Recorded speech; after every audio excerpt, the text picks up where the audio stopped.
Hey guys, tonight we're slipping into a story soaked with salt water, rum and cold bones. You ever wonder how pirates, yes, the eye-patched, sword-swinging legends of the sea, managed to get even a wink of sleep on their medieval ships without freezing to death? Because here's the truth. Pirate ships were not cosy. They were floating wooden coffins soaked with brine and bad decisions.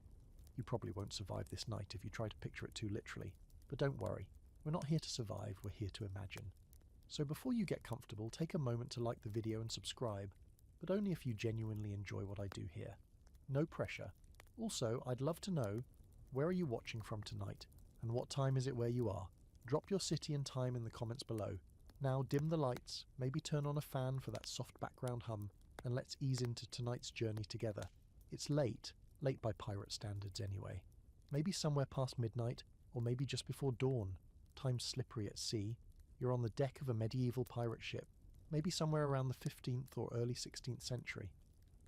The moon hangs overhead like a tarnished coin, cold and full and watching. The ship rocks gently beneath you. Well, gentle if the waves are being kind. The hull creaks with every shift. The ropes groan, and beneath your boots the sea breathes a low, wet growl. Your clothes are damp, of course. Everything is damp. The air smells like tar, mildew, sweat, and something worse you stopped identifying 2 weeks ago. You've been on this ship too long. The wind slides through your sleeves like a knife, sharp and uncaring, and all you want is to lie down. Just somewhere warm, somewhere quiet, somewhere that doesn't reek of fish guts and mouldy biscuit crumbs. Too bad that's not an option. Because on this ship you don't have a bed. No one does, not even the captain, unless you count a mouldy hammock and a chest for a pillow. You've been assigned to the lower deck, somewhere between the livestock pen and the cannon bay, and let's just say it's not exactly the Ritz. You share your room with 20 other guys, 2 rats, and a barrel of pickled herring that leaks something suspicious. The floor is slick with seawater, the walls sweat salt, and somewhere in the corner, someone's boots have started to rot. But right now, you're still above deck. The stars are out, the night's cruel, and you know what's coming next. Sleep. Or some diluted version of it. The idea of falling asleep in the open air sounds dreamy in theory. But there's a problem. That dreamy night air. It's cold. Not put on a sweater. Cold. It's bite through your bones and chill your teeth. Cold. The wind picks up and slices through your clothing like paper.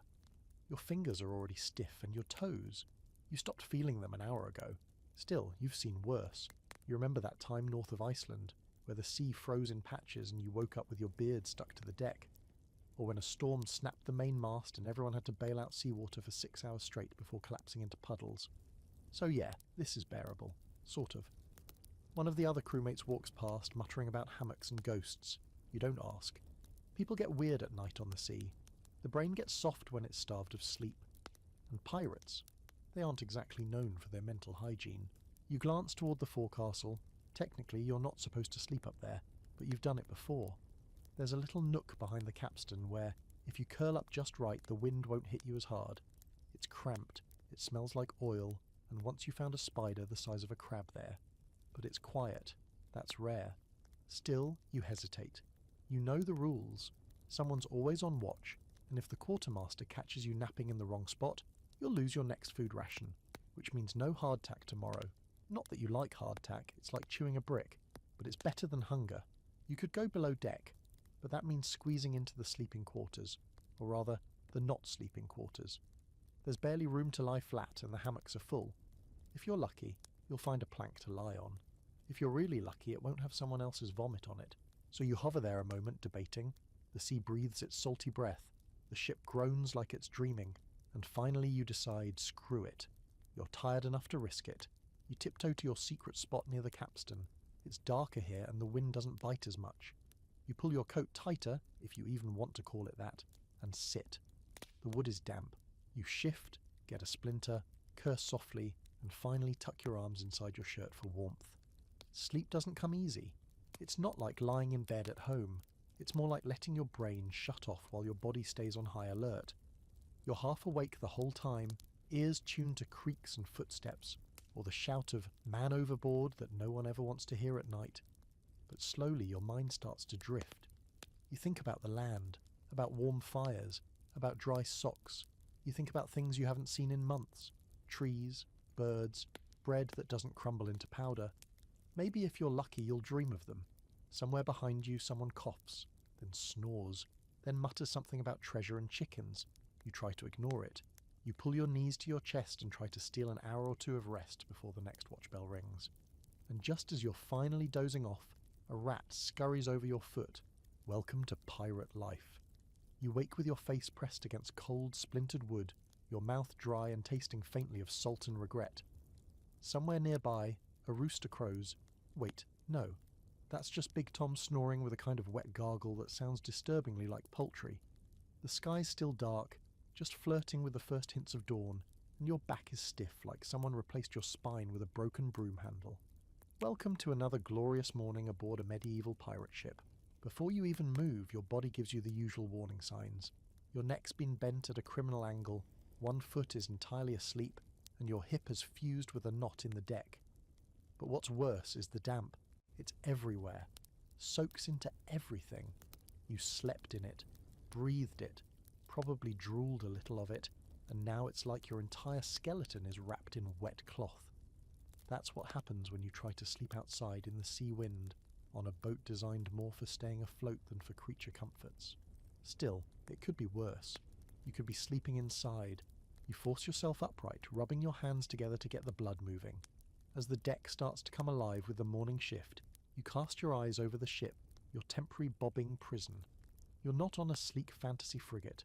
You're aboard something far more practical, a modified cog or caravel depending on where you're sailing and who built the ship. Either way, it's a medieval workhorse. Thick hull, single deck, low ceiling, just enough room for cargo, cannons, livestock, and a bunch of disgruntled sea bandits trying not to die of exposure. The ship creaks and shudders with each gentle swell. She's built from oak, pine, whatever sturdy wood the builders could get their hands on. The planks are swollen with moisture, the tar between them perpetually sticky, and the whole thing smells faintly of mouldy rope and dreams deferred. She's no beauty queen, but she floats, and that's enough. You start walking the deck slowly, stiff-legged and sore. Your eyes land on the forecastle first, that raised section at the bow of the ship. It's where a few men are assigned to sleep, especially if they pull higher rank or manage the sails. There's a little shelter up there, built from wood and patched sailcloth. Don't get too excited. It leaks when it rains, and the wind screams through it like a banshee in heat, but it's technically out of the open air. Then there's the main deck, your usual stomping ground. Open to the elements, exposed to sea spray, and home to whatever unfortunate soul got stuck with night watch duty. It's where fights break out. Meals are choked down and desperate naps are stolen behind barrels. But when it comes to sleeping arrangements, this is low-tier real estate. Below deck, things get more interesting. You descend the short, narrow steps that lead into the guts of the ship. The air immediately shifts, heavier, mustier, like someone trapped bad breath and sadness in a barrel and popped the lid. It's darker down here too. There's just enough lantern light to make out the low beams and hanging ropes. You duck automatically.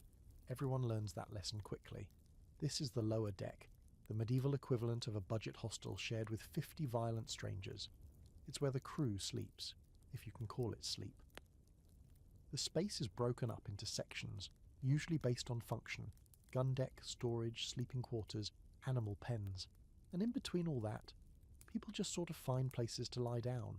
Someone might be curled up under a cannon, someone else might be sleeping on a grain sack, someone's snoring in the corner next to a coop of angry chickens. It's chaos, but functional chaos.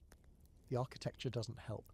The ceiling's low, sometimes just 4 or 5 feet, which means taller crewmen spend their days hunching like sad goblins. Support beams jut out like rude elbows, and every surface is splintered, sticky, or slick.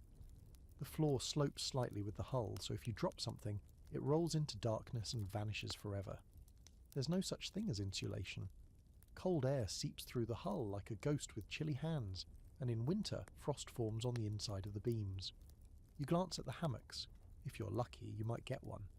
These were introduced by the indigenous Taino people of the Caribbean, and pirates, being opportunistic thieves with an eye for comfort, quickly adopted them. Hammocks don't touch the wet, rat-infested floor. They sway with the ship's motion, less seasickness, and they're slightly less horrible than sleeping on a wet plank. But there are only so many to go around. and the best spots, near the centre of the ship, away from the leaks, are claimed fast and often violently, so most people sleep wherever they can.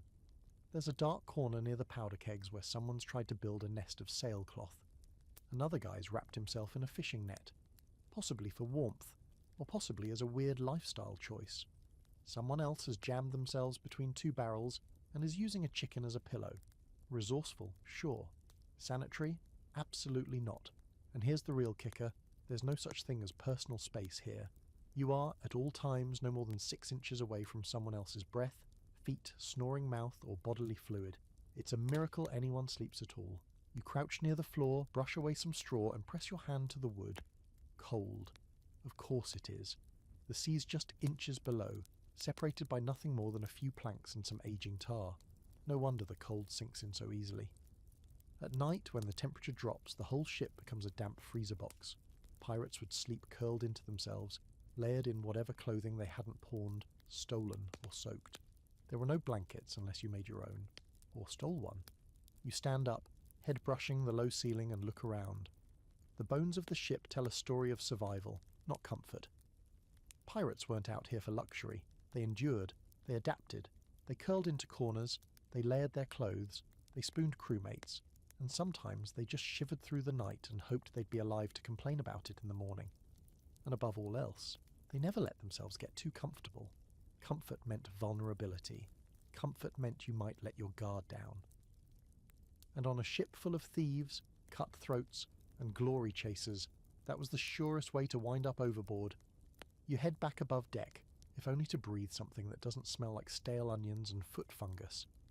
The sun's creeping up now, just barely, a muted orange glow slicing across the jagged horizon. The sky's a bruise of purples and greys, and the sea is quiet, almost respectfully so. Mornings on a pirate ship have their own rhythm, a tired grumble of limbs unfolding, boots thudding on wood, someone already cursing, and someone else already looking for breakfast that doesn't involve maggots. It's not exactly serene, but it's honest, and that counts for something. But now that you've had a crash course in how tight and miserable the sleeping quarters are, let's talk about the real enemy, cold. And not just any cold, this is sea cold, deep, unrelenting, bone-sinking cold. You don't really understand it until you've lived it. It's not just the temperature, it's the way the damp air slides under your skin, the way your clothes never really dry, and the way your breath hangs around your face like a lazy ghost. You duck under a slack sail and settle near a coil of rope, watching your fingers tremble as you try to warm them against your sides. You're wearing all your layers, your shirt, your vest, your coat. But it doesn't help. The fabric's soaked from yesterday's squall. Everything's always soaked. Even when it doesn't rain, the air itself feels like wet fabric against your skin. The wood under your feet? Always slick. Your hammock rope? Slick. Your blanket, if you're lucky enough to have one? You guessed it, slick. That's because ships in this era were little more than floating boxes sealed with pitch, designed to stay on the water, not to keep the water out. Moisture finds every crack. It rises from the sea below, seeps through the boards, drips from the beams, and condenses along the hull. Imagine trying to sleep in a sponge with sails. That's the vibe. And condensation, that's the real devil here. You might think sleeping below deck would be warmer, and maybe for a short while it is. The air's a little more still, body heat builds up, and the wood doesn't freeze your back the way the deck does. But wait a few hours, and that same still air becomes a damp trap. Water droplets form on the beams overhead and fall onto your face as you sleep. They soak into the blankets, into your clothes, into your hair. You wake up feeling like you were lightly poached in your own sweat. A cozy, salty stew of discomfort. Some of the smarter pirates try to fight back with makeshift tarps or old sailcloths strung above their hammocks, little drip shields to keep their faces dry. Others shove dry straw into their coats for insulation, which works until it gets infested with lice. And a few just sleep sitting up, backs against barrels, arms crossed tight over their chests, daring the cold to do its worst. But here's the twist. Your own body turns against you. When it's cold and you're stuck in wet clothes, your body starts to shut things down. Fingers and toes first, then your nose, then your sense of humour. And eventually the chill wraps around your spine and starts whispering things like, maybe if you just lie still a little longer, it won't feel so bad. You remember hearing about one poor soul, old Eric, a guy who'd been with the crew longer than anyone could remember, who tried to sleep below deck during a sudden cold snap. It wasn't even the Arctic, just a bad night off the coast of Brittany. He curled up in the corner with 2 thin blankets, muttered something about seeing his mother in the moonlight, and by morning he was stiff as the mizzenmast. Frost on his beard, eyes open, gone. They gave him a sea burial wrapped in sailcloth and a few slurred words of half-hearted prayer. No one ever said it out loud, but everyone was thinking the same thing. It could have been me. So you learn. You learn to spot the signs of cold creeping in. You learn not to sit too long, not to let your body go still, not to trust the deceptive warmth of a damp blanket. You keep moving. You huddle when you can. You joke, you curse, you drink. Anything to stay alive a little longer. It's not just physical either. The cold messes with your mind. It makes you irritable, short-tempered. Every crewmate becomes a potential enemy when you're sleep-deprived and freezing. You argue over whose boots are drier. You accuse someone of stealing your sock singular. You start to think about jumping overboard just to feel something different. Then there's the cough, the deep chest-rattling cough that creeps through the crew like a plague in a closed room. Nobody's surprised when someone develops a fever. You don't even get real doctors out here, just the ship's surgeon, who's more familiar with rum than anatomy and has a knife that's suspiciously rust-coloured. And here's the ironic part. Some of the coldest places weren't the Arctic or the North Atlantic. Sometimes, even in more temperate zones like the English Channel or off the coast of Portugal, the cold still found a way to gnaw through layers. It didn't have to be freezing by the numbers, it just had to be wet, unrelenting and long-lasting. Scholars debate whether some pirate crews had better survival rates simply because they stuck to warmer waters. The Caribbean pirates? Sure, they had to deal with heat stroke and hurricanes, but at least they weren't shivering in their own sweat every night. Then again, tropical climates came with their own curses. Mosquitoes, rotting food, sweltering holds, but cold wasn't one of them. Some historians think the shift to warmer seas wasn't just about treasure and trade routes, it was about survival, about finally getting some sleep without the looming threat of frostbite. But you're not that lucky. You're still on this creaky tub of misery in a climate that seems to want you dead. The crew's stirring now. Someone dumps a bucket over the side. Someone else stretches and groans. The cook bangs a ladle against a pot full of mystery stew. It's time to start the day, which mostly means waiting to sleep again, and praying the cold doesn't beat you to it. You rub your hands together one last time, breathe into your fingers and steel yourself. Because out here, warmth isn't a right, it's a battle. And it starts again every night. By now, you've probably figured out that a pirate's life wasn't all gold coins and sea shanties. Sure, there were moments of excitement, boarding a merchant ship, finding a hidden cache of rum, outrunning the navy, but most of the time, it was just discomfort, laced with boredom and the slow, creeping chill of being perpetually damp. So when it comes to sleep, actual, restorative sleep, you start to appreciate even the smallest things, like a dry spot, or a hammock that doesn't reek of fermented onions, or a moment when the ship isn't trying to throw you overboard. You spot one of those rare blessings strung up between 2 thick wooden beams below deck, a hammock, a real one, sagging slightly in the middle, frayed at the edges, but still there, still swinging softly with the ship's motion, and you think, now that's luxury.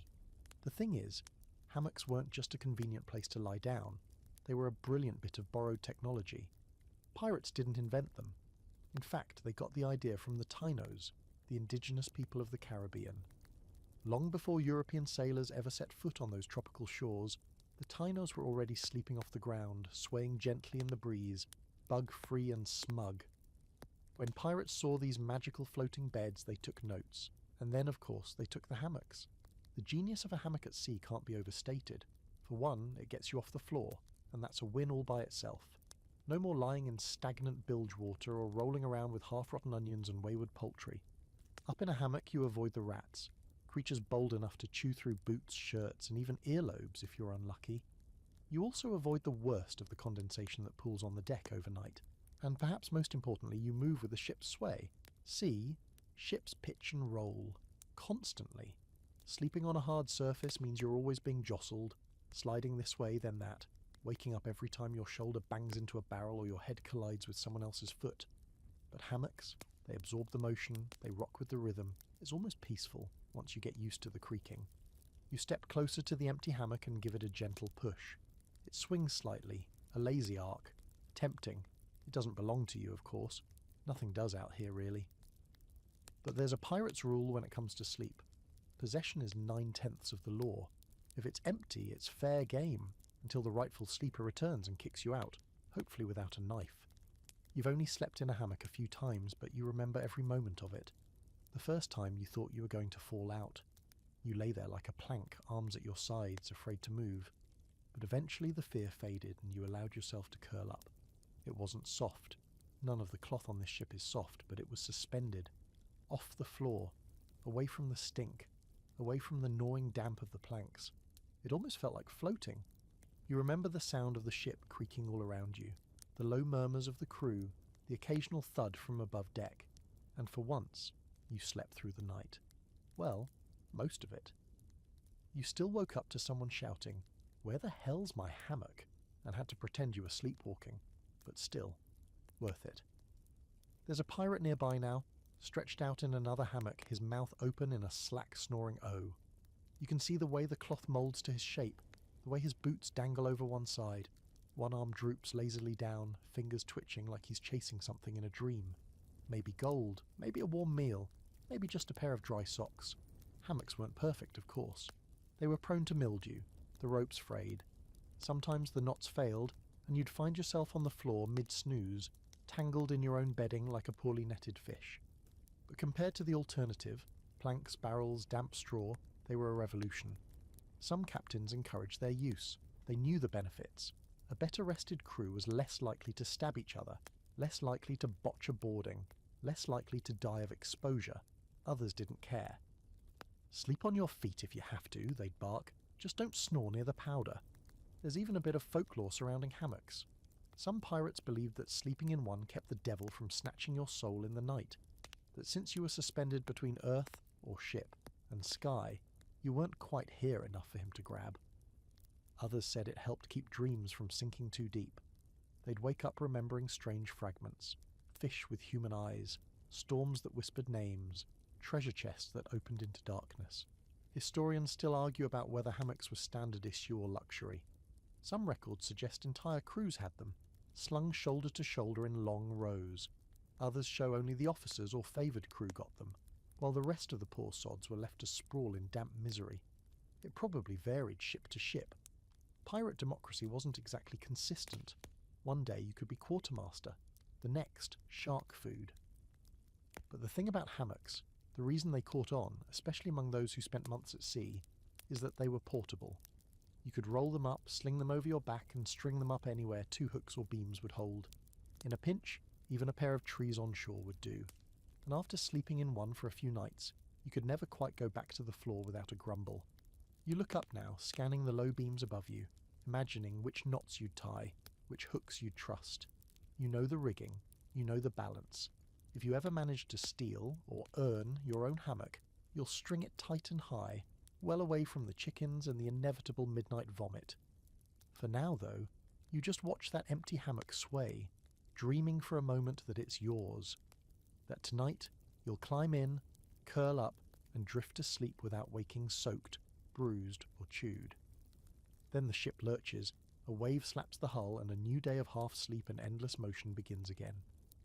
You're halfway through the morning when the bell rings out, a single clang sharp and echoing through the damp air, and just like that, you remember, it's your turn for the midnight watch tonight. Fantastic. One more little sleep-murdering tradition in a long list of nautical inconveniences. You sigh and glance at the clouds gathering low on the horizon. They're bruised and bloated, looking like trouble. Hopefully it doesn't storm. Then again, when you're part of a pirate crew, hopefully rarely amounts to much. The watch system on a pirate ship is simple on the surface and cruel in execution. You're not just allowed to sleep whenever you want. This isn't a pleasure cruise. Every man has a duty shift, and if you're not working, you're either preparing to work, being yelled at for not working, or, if you're lucky, sleeping, but only until your next shift starts. The sea never stops, and neither does the ship. That means someone's always awake, always alert, always keeping an eye out for sails on the horizon, or a rogue wave, or signs the cook is burning the last of the salted pork again. And the shifts? They're split into watches, usually 4-hour blocks rotating throughout the day and night. The worst one, hands down, is the midnight to 4 a.m. watch, affectionately nicknamed the graveyard watch, by anyone with a dark sense of humour and a pulse. It's the coldest, the quietest, the loneliest. And when it ends, it leaves you just enough time for a couple hours of fractured, groggy sleep before the deck wakes up again. It's basically the universe's way of saying, you didn't want to be warm or rested, right? You remember your last turn on that shift. The sea was calm, eerily so. The moonlit waves lapped softly against the hull, and the creaking of the ship stretched into long, aching yawns.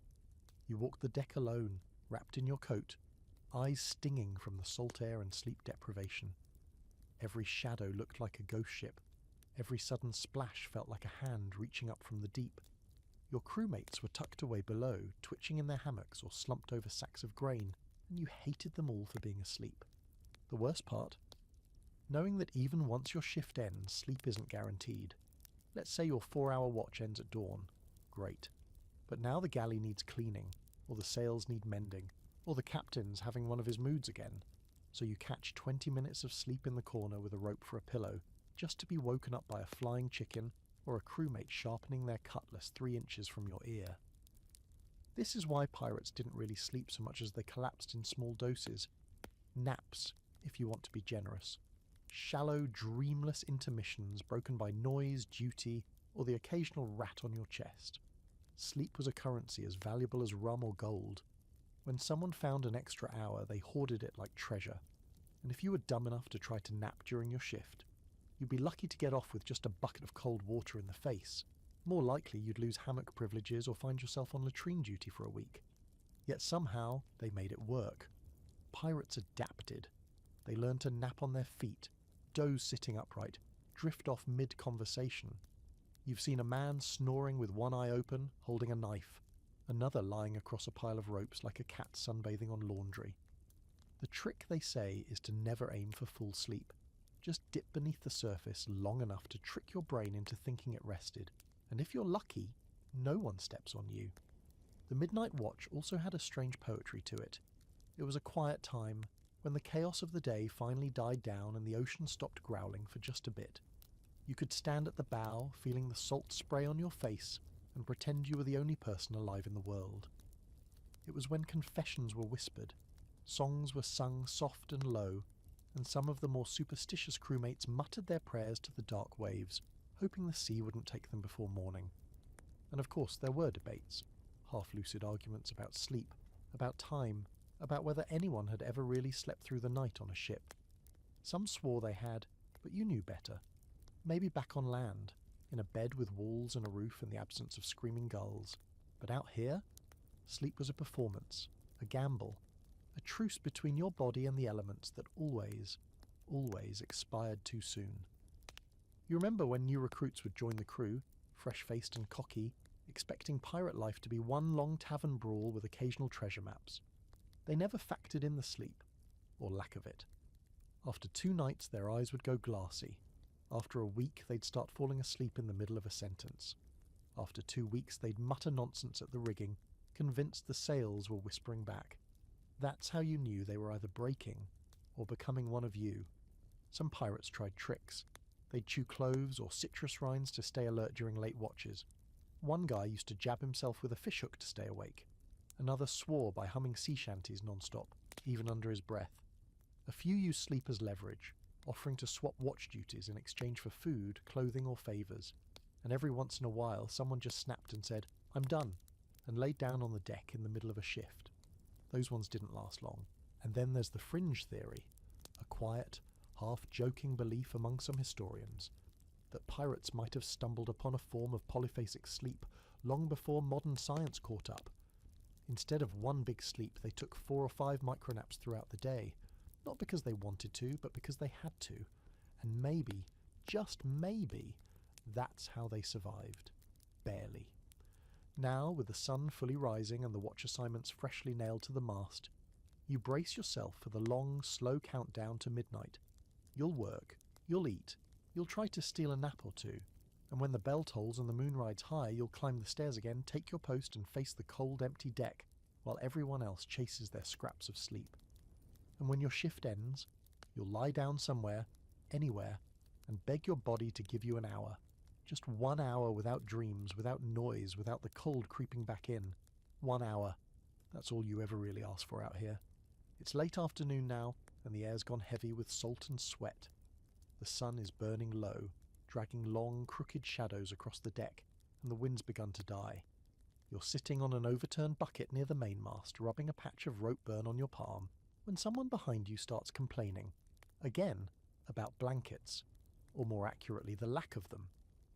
It sparks a familiar chorus of grumbling, and soon everyone around you is reliving the eternal struggle of trying to sleep with nothing but a damp coat and a bad attitude. Blankets aboard a pirate ship are a bit of a myth. Sure, some lucky dogs had them, stolen from merchant ships, looted from coastal towns, maybe even swiped from some poor naval officer's bed during a drunken raid. But those were rare. Most of the crew made do with whatever they could wrap themselves in. A length of old sail, an extra shirt, a bit of canvas. If it offered even a shred of warmth, it became bedding. And when someone did manage to get their hands on a real blanket, oh, it became sacred, like gold, but warmer. Fights broke out over those things. One time, a guy named Digger John nearly bit off another man's ear after catching him borrowing his woolen cover. From then on, John slept with a knife in his hand, and the blanket wrapped around him like a second skin, muttering threats to anyone who got within arm's reach. But let's talk about the few actual blankets that floated around the ship. Most were coarse wool, itchy, stiff, and never truly dry. Wool was chosen because it insulates even when wet, but that didn't make it comfortable. You'd lie there wrapped up like a disgruntled burrito, scratching at your neck and wondering if the crawling feeling on your leg was in your head or something with legs. Spoiler, it usually had legs. Sometimes the blanket was shared too, especially during colder nights. 2 men might lie back to back under one ragged square of wool, not because they liked each other, but because body heat was better than dying. There's a kind of unspoken agreement in that setup. No talking, no moving, and absolutely no farting. Break the rules, and you'd get booted out, left to shiver in your shame. But the blanket itself, it was always the centre of some minor drama. There were pirate superstitions about them. One claimed that if you slept with a stolen blanket, the soul of its former owner would haunt your dreams. Another insisted that sleeping under a red blanket meant you'd live through the next raid, while blue meant you'd die cold and forgotten. Silly, maybe. But when your life's built on luck and superstition, even a threadbare square of wool can take on mythical weight. Now, fringe historians, those slightly more eccentric scholars with questionable sources and big theories, have a few curious takes on pirate bedding. Some claim that pirate captains intentionally kept the crew cold and miserable at night so they'd be more aggressive and irritable in battle. Sounds wild, but considering how many of these captains were barely sane to begin with, it's not completely off the map. Others believe that pirates developed a system of blanket bartering, a kind of shipboard economy where warmth was currency. Lost your knife? Trade an hour under someone's blanket. Want someone to cover your watch shift? Offer them your blanket for the night. Again, hard to confirm, but given the constant resource scarcity, it makes sense. Warmth equals power. You personally remember one ragged old thing that made the rounds for months. Everyone called it the Queen's Robe, sarcastically, of course. It had once been deep burgundy, now faded to a sickly pink, with weird embroidery no one could make sense of. Rumour said it came from a noblewoman's bedchamber in Cadiz, though no one could prove it. What mattered was that it was thick, heavy, and warm when dry. It passed from pirate to pirate, usually through theft or gambling losses. One week you'd see Pegleg Barry snoring under it, and the next Old Man Niles would be wearing it like a cape, strutting around like royalty. The Queen's Robe was status, comfort, and bragging rights all in one, until it fell overboard during a storm, and the entire crew observed a moment of actual, genuine silence. The tragedy of pirate bedding is that even when you had it, you couldn't trust it. Blankets got wet constantly, whether from rain, rogue waves, spilled rum, or just the ship sweating in the night. And once wool gets wet, it stays wet.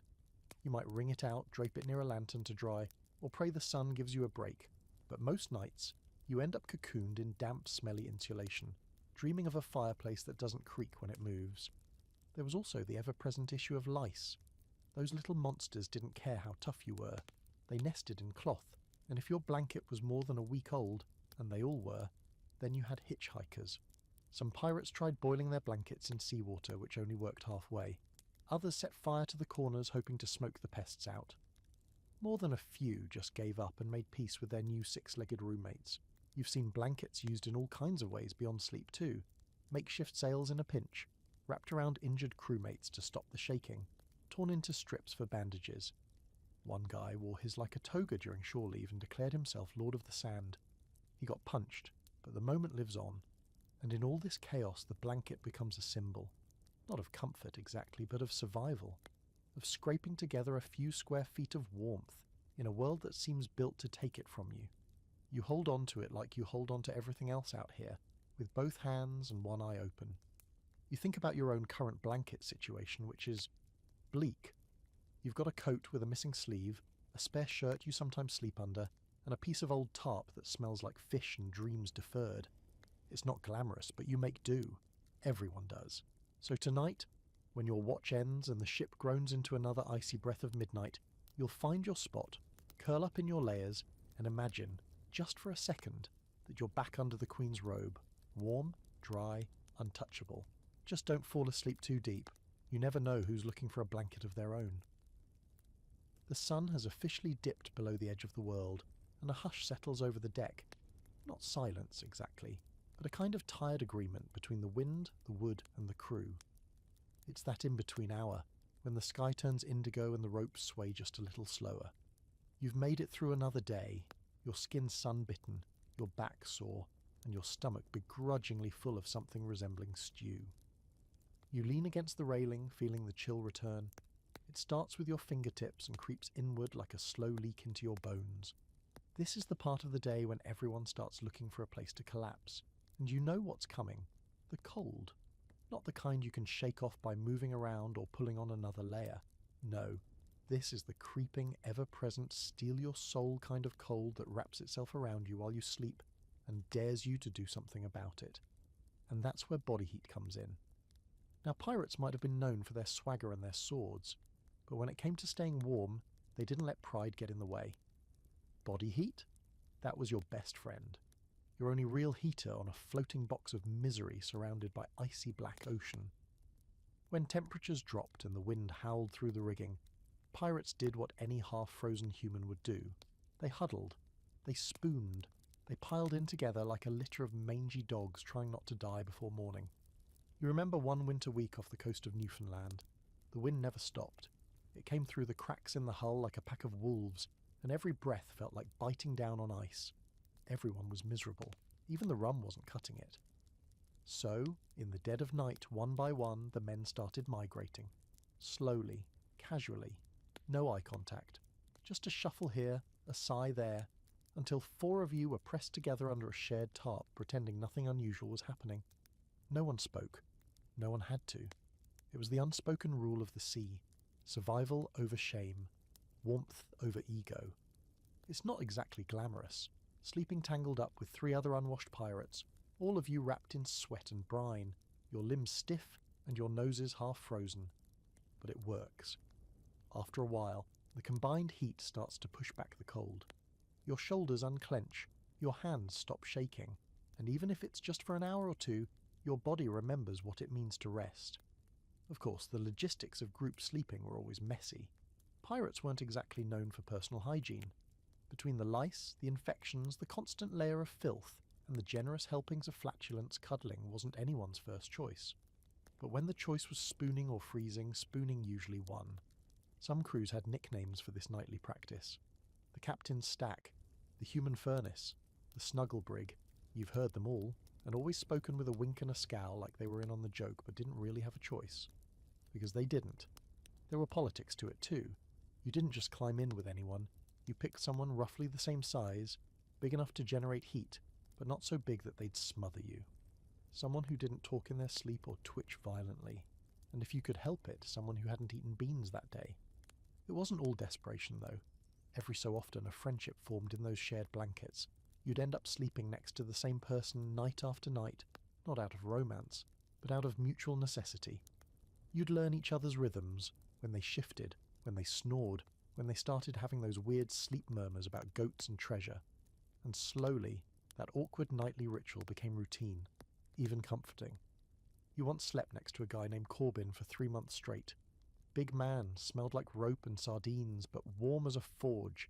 He'd wrap his arms around you like a bear trap and snore directly into your ear, but in the dead of winter you'd have taken that over frostbite any day. He even shared his blanket, more of a rug really, but he guarded it like it was his daughter's dowry. The deal was, you bring the rum, you get the warm spot. Fair enough. Some pirates had tricks. You'd see them warming rocks near the galley fire and slipping them into their bedding like primitive hot water bottles. Others tucked flasks of warmed grog into their coats. You even heard of one guy who filled a pig bladder with hot water, tied it off, and used it like a pillow. Not exactly elegant, but creative. And when you're cold, creativity is the only currency that matters.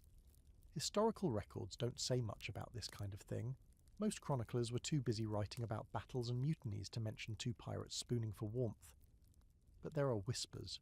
Journals with odd phrases like, slept doubled with Fergus, or shared the heat with the lads. Modern historians have argued about it for years. Some claim these sleeping arrangements suggest emotional bonds or even romantic ones. Others say no, this was just practical survival. Nothing romantic about shivering under a tarp with 3 guys who haven't bathed since port. Maybe it was both, maybe neither. The truth is, when the wind howls and the sea's got its claws in you, the last thing you're thinking about is historical accuracy. You just want to wake up with all your toes still attached. Tonight it looks like it's going to be one of those huddle nights. The wind's already picking up, and the air has that hard edge that says frost isn't far behind. You eye the sleeping area below deck, already half full of bodies curled up in corners and creaking hammocks. There's an empty space near a pair of barrels half covered with a tarp. Not ideal, but maybe warm.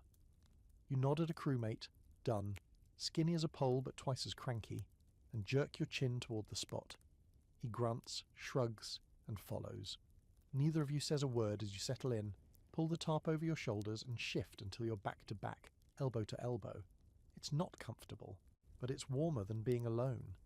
And as the cold presses in, as the ship rocks gently and the last lantern is doused, you feel the day slipping away. You'll sleep light. You always do, but you'll sleep. And if your shoulder gets a little numb or Dunn rolls over and drools on your arm, well, better that than freezing to death. You close your eyes and listen to the sea breathing outside, steady and slow. Somewhere overhead the stars are out, but down here, in this narrow corner of creaking wood and shared warmth, you've carved out a little piece of peace. For now, it's enough. By morning the peace is gone. It starts with the slap of wet cloth hitting your face, a foul-smelling tunic dropped unceremoniously from the upper hammock. You peel it off, half asleep and already regretting everything, and glare upward, where Grady is busy rummaging through a bag that may or may not be his. He's muttering curses under his breath, something about everything being soaked again, and from the smell of it, he's not wrong. You sit up, joints cracking like old rigging, and your shirt sticks to your back with that cold, wet kiss only seawater and sweat can deliver. Your boots are still damp, your blanket, if you could call it that, is just a salty rag, and you know before even checking that your other shirt didn't dry overnight. Of course it didn't. You're on a medieval pirate ship. Nothing ever dries. And here's the thing, once you're wet, you stay wet. It's not like you've got a wardrobe down here. Pirates didn't carry trunks full of clothes, and they certainly didn't have waterproof lockers or laundry lines strung with lavender-scented linens. You had your clothes, the ones on your back, maybe a spare shirt, a pair of socks if you were blessed by Neptune himself, and everything else was someone else's problem. Getting soaked was a daily guarantee. Rainstorms, rogue waves, spilled buckets, sweat, spray, even your own clumsy mug of grog tipping over mid-dinner.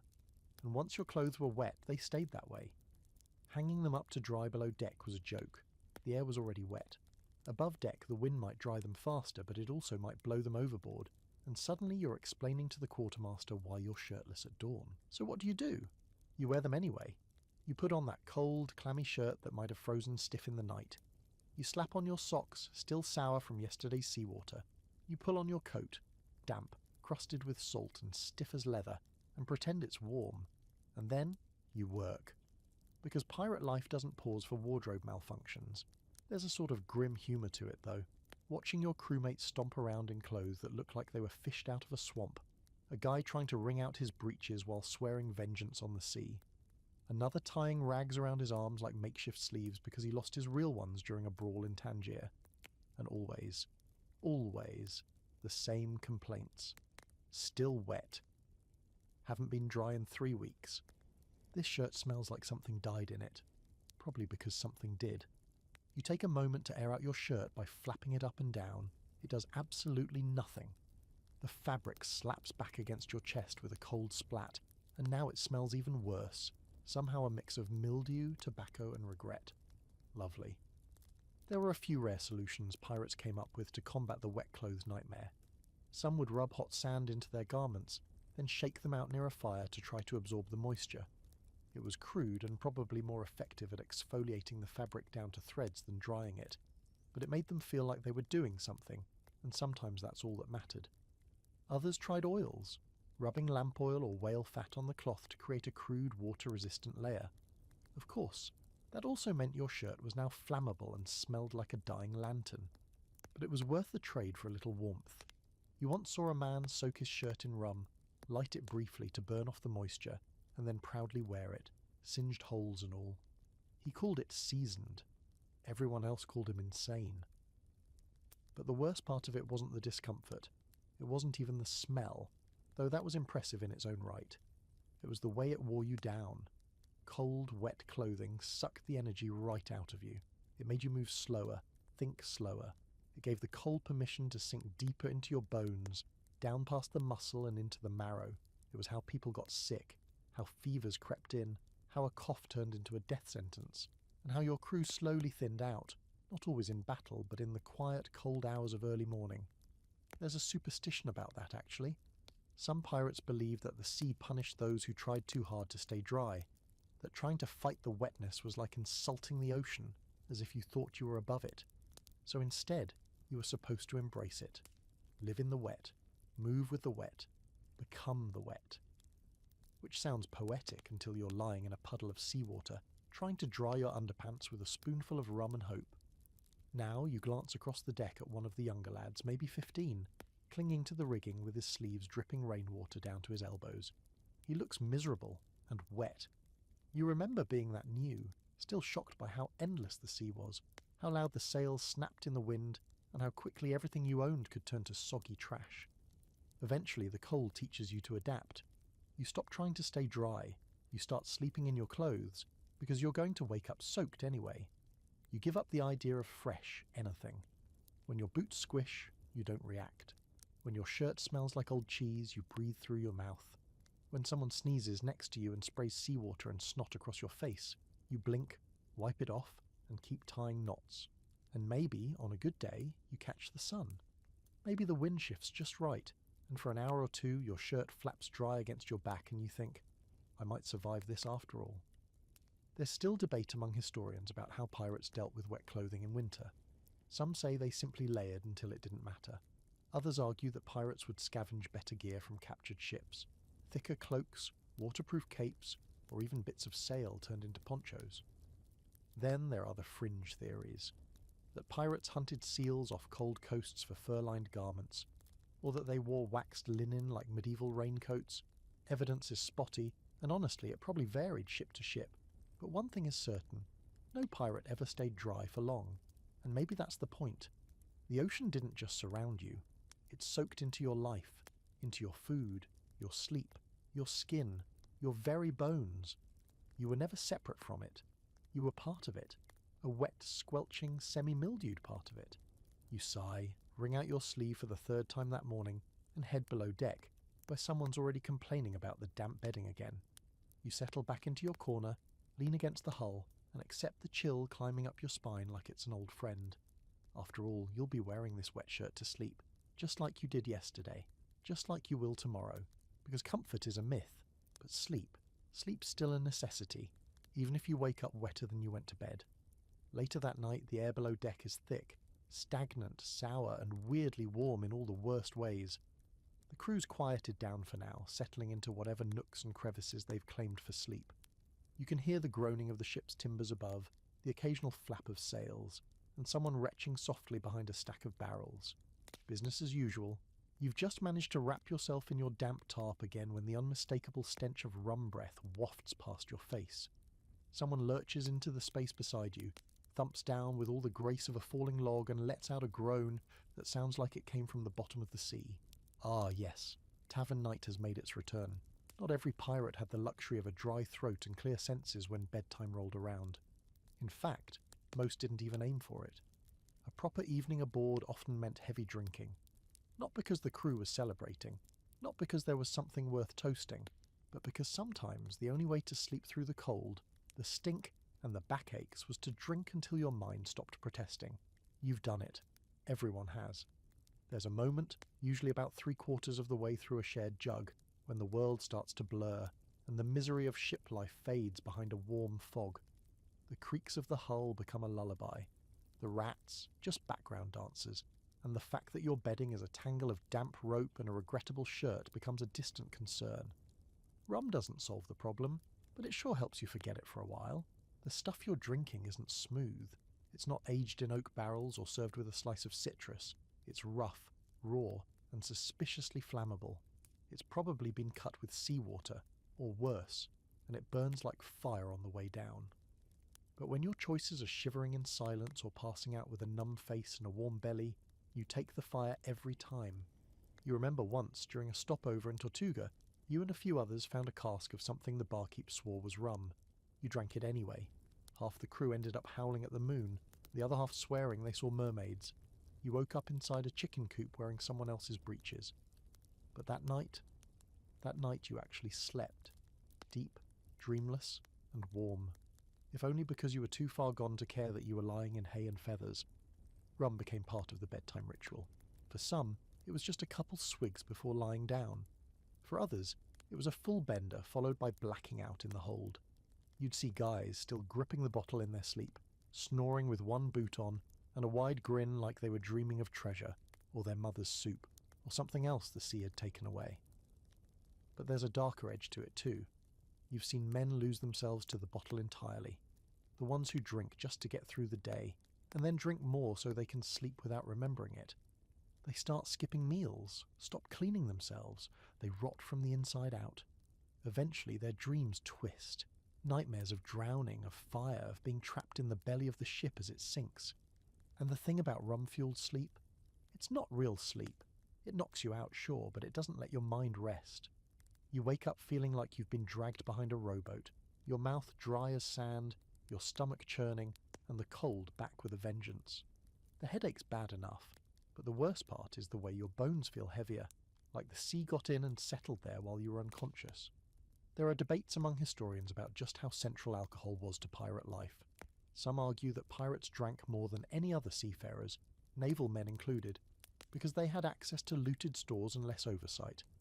Others believe the image of the perpetually drunk pirate is exaggerated, that many crews rationed alcohol carefully, saving it for celebration or morale. And then, of course, there's the fringe theory that some captains deliberately encouraged their crews to drink heavily, making them easier to control, slower to mutiny, and quicker to forget the nightmares that came with a life at sea. You've seen it all. The careful sippers, the cheerful drunks, the mean ones who pick fights just before bed, the silent ones who drink until their eyes glaze over and they slide quietly into their corner, and the dangerous ones who think the ocean's calling to them and try to jump overboard in the middle of the night. But you can't deny the pattern. Rum made sleep possible, or at least seem possible. Tonight, you haven't had any, not because you don't want it, but because your ration went missing. Missing being the polite term for lifted by a faster hand. You suspect done, maybe Grady. Could have been that wiry kid with the fast fingers and the face like a lost rabbit. Either way, the rum's gone, and your chances of a good night's sleep just evaporated with it. Around you, the crew's settling in. Snoring starts up like a bad orchestra, deep, wet, uneven. Someone's muttering. Someone else lets out a short, sharp laugh, dreaming about who knows what, and that warm-breathed mess who flopped down next to you. He's already out cold, breath thick with booze, face pressed into his arms. You're envious. Almost. Instead, you lie there, arms crossed, your tarp pulled high, waiting for your brain to quiet down. But it doesn't. It spins, slowly, distracted by every creak, every gust of cold air, every splash against the hull. You envy the ones who can knock themselves out with drink, who drift into oblivion without a second thought. And you wonder, just for a second, if sleep even counts when you're not really present for it. If forgetting the cold is worth surrendering your awareness. If escaping the nightmare just leads you into another one, you close your eyes anyway. The deck groans, the waves murmur, and somewhere above the stars wheel slowly across the sky. You breathe, count backward from 20, and imagine the weight of rum warming your belly. And maybe, if you pretend hard enough, sleep will come. There's a special kind of madness that comes with sleep deprivation at sea, and nowhere is that madness more palpable than up in the crow's nest, high above the deck, alone with the wind, the stars, and whatever pieces of your mind are still hanging on by a thread. That's where you've been assigned tonight. You didn't ask for it. You certainly didn't volunteer. But when the first mate barked out the shift assignments and your name came up, all you could do was nod and climb. The ladder rungs are slick with salt and just a little too far apart. Your arms ache before you're even halfway up, and your knees complain with every shove upward. By the time you reach the top, you're panting and already questioning your life choices. The crow's nest isn't glamorous. It's a cramped little barrel nailed to the top of the mainmast, just wide enough for one unlucky soul to stand. Or sit, if you're creative and don't mind wedging yourself between the ropes like a pigeon nesting in a mousetrap. And it's cold. Not cold like the deck. Not even cold like the hold. This is wind screaming through your marrow cold. Up here, there's no shelter, no canvas to duck under, no crewmates to huddle with. Just you, the mast and the wind, which never seems to shut up. You try to settle in, wrapping your arms around your knees, using your coat as a half-hearted cocoon. The crow's nest rocks with every tilt of the ship, and your stomach rolls with it, because who needs stability when you're 20 feet above a wooden death trap? You're supposed to be on lookout, of course, eyes on the horizon, alert for enemy sails, storms, or whatever floating debris might tear the hull open like a rotten apple. But at this hour, with the sea calm and nothing moving but the stars, your eyelids start to sag. You fight it. You know better. But the motion, the dark, the cold, it all conspires to lull you into a dangerous stillness. And that's how it starts. The desperate forbidden nap in the crow's nest. You tell yourself you'll just rest your eyes, just for a moment. No harm in that. But the second your head slumps against the side of the mast, your brain starts to drift. The wood is hard and cold against your temple, but it's real. It's something to anchor you while your mind slides sideways into sleep.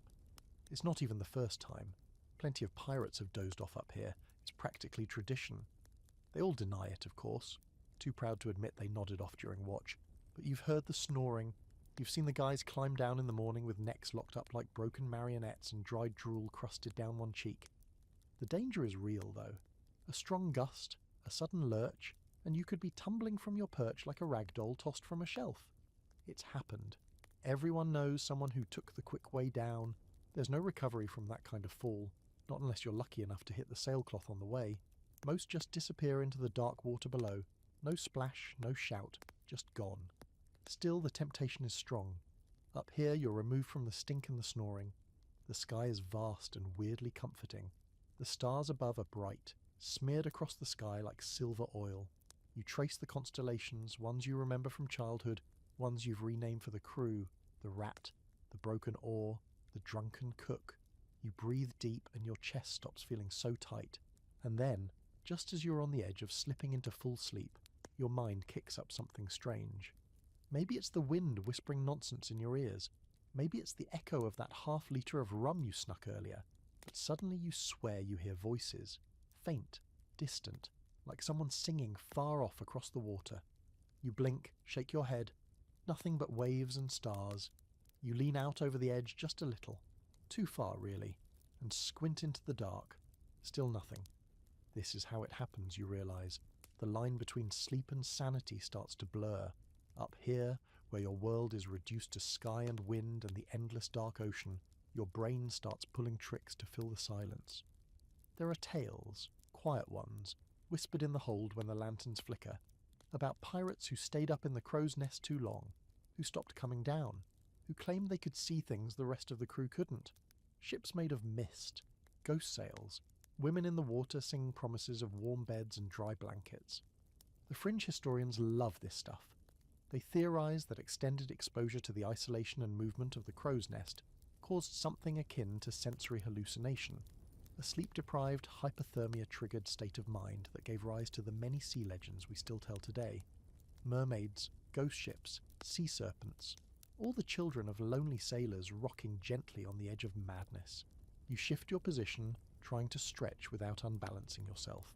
Your legs have started to go numb, and the winds change direction, slicing through your coat from a new angle. You'd kill for a bit of canvas up here, even a damp blanket, anything. But what you have instead is a wooden rim to lean against and the soft creak of the mast beneath you, singing its quiet lullaby of worn rope and old wood. Your eyes close again. You dream briefly of warm bread, of a fireplace, of dry socks. Then something stirs in your periphery, and your eyes snap open, heart racing. False alarm. Just the moon rising higher, casting new shadows. You're awake now mostly. Enough to remember where you are, enough to count the time left on your shift. Still 2 hours to go. And so you brace yourself again. You sit straighter. You pull your coat tighter. You whisper a few curse words at the wind because it deserves them. And you wait. Because on a pirate ship, even sleep is a gamble, especially when you're 20 feet above deck clinging to a barrel in the sky. You don't even notice at first. The change is subtle. Just a weird stillness to the air like the ship's holding its breath. No creaking, no slap of waves, no wind rattling the sails. It's the kind of quiet that feels unnatural, like the world's been muted by something vast and cold and invisible. You shift in the crow's nest, blinking hard, squinting into the dark as the unease crawls slowly up your spine. And then you see it. Not see exactly, more like fail to see. The water ahead is frozen, not like shards or slush. Frozen. Solid. A gleaming sheet of moonlit glass stretching across the horizon like a frozen wound in the sea. Ice thick and wide and wrong, with the ship heading straight toward it. You scramble down the rigging like a spider with a death wish, thumping hard onto the deck, shouting for the quartermaster before your feet even hit solid wood. Within moments, bells are ringing, crew members are shouting, the ship groans under the strain of hasty manoeuvring, and the captain's voice roars from the helm like a cannon blast. Hard to starboard! Too late. The hull crunches into the ice with a sound you'll never forget, like a giant snapping a tree in its mouth. The ship lurches sideways, pitching you into the deck. Splinters spray. Somewhere above, canvas tears with a scream of angry cloth, and then everything is motionless. You sit up slowly, dazed as the terrible realization sets in. You're stuck, frozen in place. This is every sailor's nightmare, the unspoken fear no one talks about unless they're drunk or foolish. Being caught in sea ice, not drifting icebergs, but fast ice, the kind that forms on the surface and locks a ship in place like a fly in amber.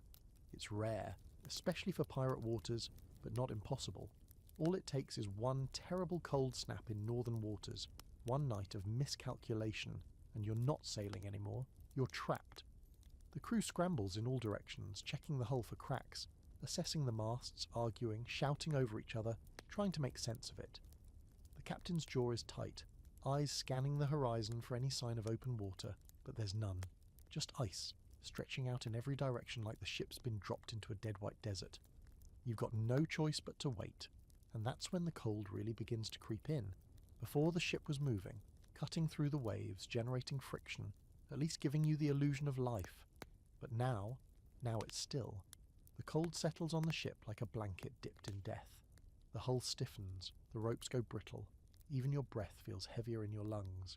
The wind picks up with an eerie keening sound, whistling across the ice like it's searching for something to carry away. Down below deck it's worse. The usual dampness has gone solid. Frost forms along the beams, the walls sweat ice. You press your hand to the wood and it burns your skin from cold. Your hammock, if you were lucky enough to have one, is stiff. The canvas crackles when you touch it. The bedding is less of a bed, and more of a crunchy pile of disappointment. The men wrap themselves tighter in what few blankets they've got. Someone tries lighting a candle, hoping it'll warm up a small corner. The flame barely holds, shivering in the draught. You see someone wearing 2 coats at once, one forward, one backward, like a sad pirate sandwich. The cook, usually a cheery bundle of threats and onions, is hunched near the stove, muttering to himself, holding a pot of water that refuses to boil. You take your spot near the rear hold, where the barrels of salted meat are stored, not because it's warmer, there's no warm spot left, but because it's out of the wind. You curl into yourself like a shrimp, tucking your hands into your armpits, trying to breathe shallow so the air doesn't cut your throat. This isn't just cold anymore, it's hostile, the kind of cold that makes your bones ache and your heart beat slower. Sleep? Forget it. No one sleeps well when the ship's frozen in place. You close your eyes anyway, just for a minute, but your body's too alert, too tense. You drift in and out, dreaming briefly that the ship has thawed, that you're sailing again, that someone brought up hot soup and dry socks. Then you wake up to the sound of wood snapping somewhere overhead, and someone cursing in a language you don't recognize. And still, the ship doesn't move. In this stillness, strange things begin to happen. Paranoia creeps in. A fight breaks out over a dry blanket. Someone accuses someone else of stealing boots. You hear whispered stories of ghost ships, frozen in the ice forever, crews locked below deck, knocking faintly on the hull for centuries. You'd laugh if your teeth weren't chattering so hard. The officers take turns checking for cracks in the hull, but even they're starting to look grim. One guy swears he saw movement under the ice. Dark shapes gliding just beneath the surface. Could be a seal. Could be something worse. No one's willing to tap the ice and find out. By the second night, people start going quiet. The jokes stop. The bickering slows. Everyone's energy is spent just trying to conserve heat. One guy, Oates, you think his name was, starts humming sea shanties under his breath over and over again. His lips are blue. His fingers look like wax. Then there's Finch, who claims he doesn't feel the cold anymore. Stripped down to his undershirt, smiling like he's in a tavern somewhere warm. That's when you know the frost's gotten into his brain. Someone tries to wrap him in a blanket. He fights them off. They let him be. You all do. What else can you do? Fringe historians have debated the frequency of pirate ships freezing into place. Some say it's a myth, something exaggerated in retellings to make the stories more dramatic. Others argue there are enough scattered logs and accounts, abandoned ships found with frostbitten corpses, ice-carved names in the wood, to suggest it happened more than we'd like to admit. It wasn't common, but it wasn't unheard of. And when it did happen, those crews didn't write about it afterward. They didn't get to. You're lucky. On the third morning, the wind shifts. A crack echoes through the ice like thunder, then another, and slowly, painfully, the ship groans forward. The ice breaks. The crew doesn't cheer. They don't even move at first, just stunned silence. And then, one by one, people begin to exhale again, to move, to live. That night, when you finally lie down, the bedding still icy, your feet still numb, you sleep. Not because it's warm, but because you're free, and because somehow you made it through. By the time your ship limps into northern waters again, you already know what's waiting for you. It starts with a subtle shift in the wind, a bite to the breeze that wasn't there yesterday, like someone took the edge of a blade and slid it under your collar. Then the ropes start to stiffen. The sails grow heavy. You breathe in and it stings, cold crawling down your throat like smoke from a dead fire. You're sailing into winter, and this time it's not sneaking up on you. This time it's marching straight through the hull. Everything changes when the cold gets serious. Back in the tropics, you could almost forget what it meant to be chilled to the bone. Sure, the nights were damp and uncomfortable, but they didn't feel dangerous. Not like this. Now, even the jokes are quiet. The crew stops fighting each other just long enough to focus on shivering in unison. There's frost clinging to the ropes in the morning. Your shirt freezes into shape if you hang it up for too long, and your breath is a constant ghost in front of your face. Even your teeth feel colder, and not just from the air. You feel it deep in your gums like the roots are being replaced with icicles. You run your tongue over them and wince. They feel brittle. Like if you bit down on a biscuit, they'd snap. Beards start freezing too. That's when you know you're truly in it. You wake up with ice crystals hanging off your chin, your breath having built a tiny shrine to suffering overnight. You see other men with their facial hair frozen stiff, the strands standing out in awkward little spikes. You're all walking around like frostbitten scarecrows trying not to break anything important. The wood of the ship groans louder than usual, an old painful kind of groaning. Cold contracts everything. It pulls on the beams, tightens the joints. You swear you can feel the whole ship curling in on itself, trying to survive. Your boots are hard as stone. You try to move, but your muscles resist like they're stuck in syrup. And you're still expected to work, of course. No one's out here on vacation. The sails need trimming, the lines need tightening, the deck needs to be cleared of ice every morning, chipped away with whatever blunt instrument is available, often your bare hands. You slip, you curse, you wipe your nose on your sleeve, and you keep moving. There's a rhythm to the misery. You move, you work, you freeze, you eat something barely warm, and then you try to sleep. Except sleep in this kind of cold becomes less of a restorative act and more of a physical negotiation. You climb into your hammock, or under it, or next to it, wherever there's space, and try to tuck every possible inch of your body inside whatever layers you can scrape together. Shirt over shirt, coat over coat, blankets wrapped like bandages, and still it seeps in. You lie there, curled like a wounded animal, your breath condensing against the cloth, making your clothes wetter by the second. You press your hands between your thighs to keep them from going stiff. Your toes are numb within minutes. You try to sleep, but your jaw keeps clenching from the cold, and when you finally drift off, it's a shallow, haunted thing. You dream of fire that never quite warms you, of beds you can't reach, of ice creeping up your legs like it's alive. You've heard the horror stories, men who went to sleep and didn't wake up. No wounds, no battle scars, just frozen, breathless, stiff by dawn. Sometimes they didn't even look dead, just a little too still, a little too quiet, like they were waiting for something that never came. There was a guy, Big Henrik, massive fellow, thick beard, always laughing, always stomping around like the cold couldn't touch him. One morning, you all found him curled up near the livestock pen, still smiling. At first you thought he was just asleep, then someone poked him with the end of a mop and he didn't move. Frozen solid. Took 4 men to carry him up. You didn't even have enough spare cloth to wrap him properly, just stitched him into some old sail and dropped him overboard with the dignity of a broken barrel. After that, no one slept near the livestock again. Even the animals suffered. Chickens froze. The goat developed a cough that echoed through the hold like a dying harmonica. The rats somehow survived. Thrived, even. You'd see them curled together like little fur knots, smart enough to share heat without complaint. You considered joining them more than once. You find yourself wondering how people used to survive winters like this, on land at least. They had fireplaces, stone walls, woolen socks, grandmothers who made soup. You have a plank floor that's leaking cold like it's being paid to do it, and a shirt that smells like every bad decision you've made in the past 6 months. And here's the weird part. Your body adjusts, slowly, painfully. You become used to the ache in your knuckles, the constant twitch in your eyelids, the tightness in your chest every time you breathe in cold air. You don't stop hating it, but you stop being surprised by it. You wake up cold, work cold, eat cold, and sleep cold. It becomes the baseline. Some pirates deal with it through superstition. They wear charms, whisper to the sea. One guy claims his left sock keeps him warm, even though it has a hole big enough to see his ankle through. Another insists that if you sleep facing east, you won't lose fingers. You don't question it. If it works, it works.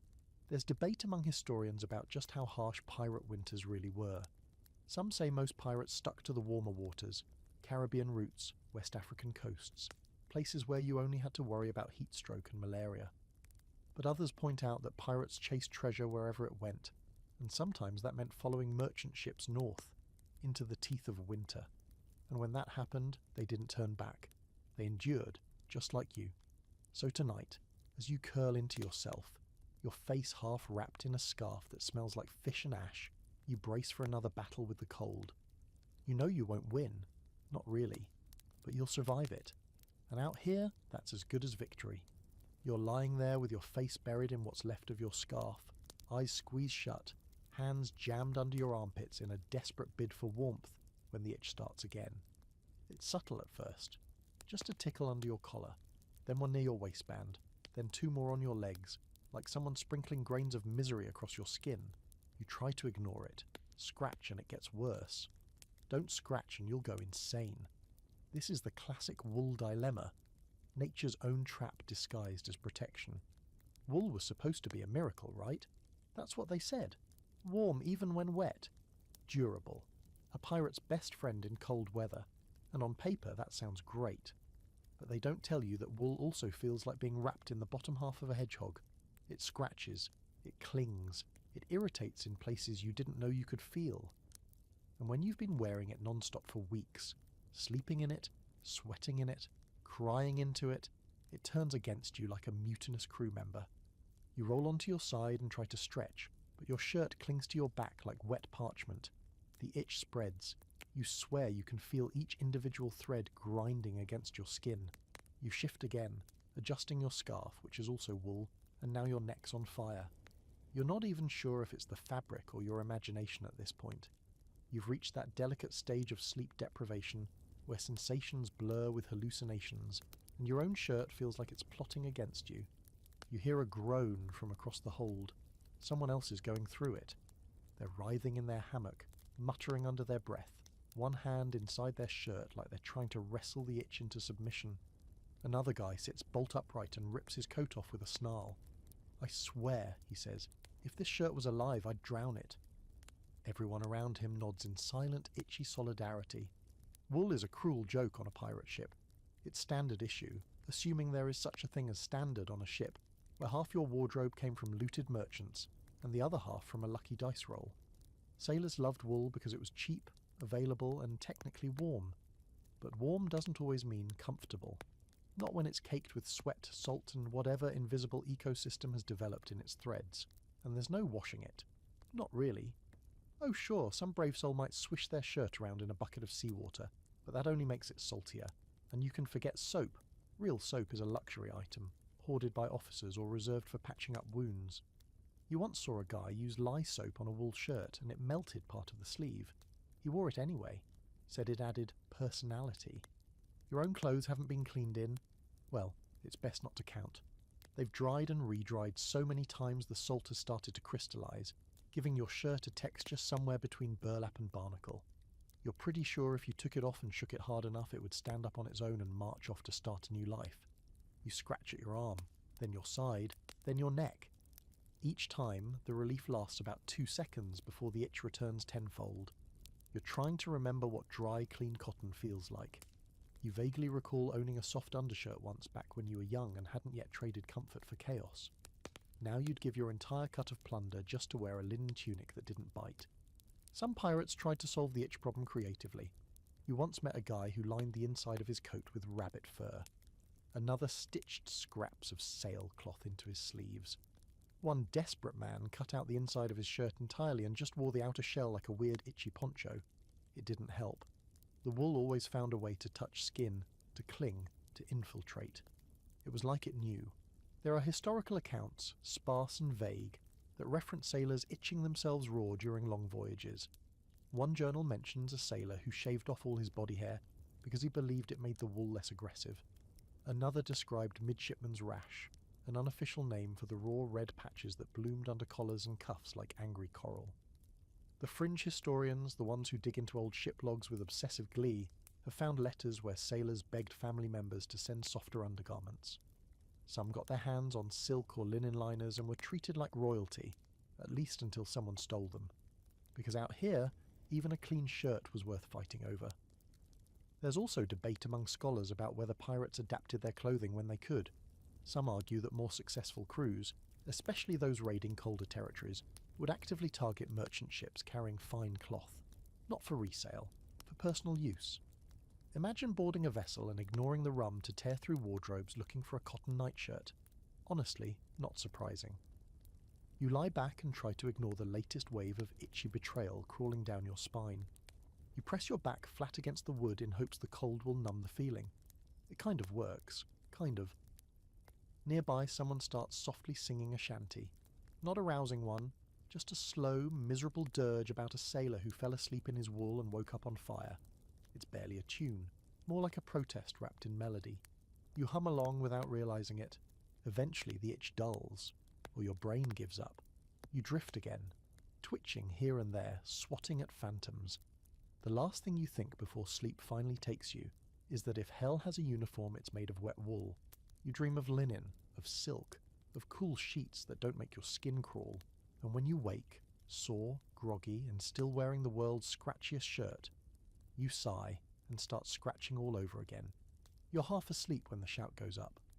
Not the urgent, battle kind of shout, just a nervous bark from someone above deck, followed by a hurried scuffle and the telltale thud of boots sprinting across planks. You groan, rolling onto your side, groggy, freezing, and fully expecting it to be another false alarm. Maybe someone spotted a shape in the mist. Maybe it's just a gull. But then you hear the word no one wants to hear in the dead of night. Fire. Your blood turns to ice. You're already moving, scrambling out from under your crusty tarp, your bare fingers fumbling for your boots, your coat, anything. There's no time to think, no time to wonder who lit what or why. Fire at sea is worse than cannonballs, worse than starvation. It spreads fast. It finds the powder stores. It eats rope and sail and air until everything is smoke and splinters.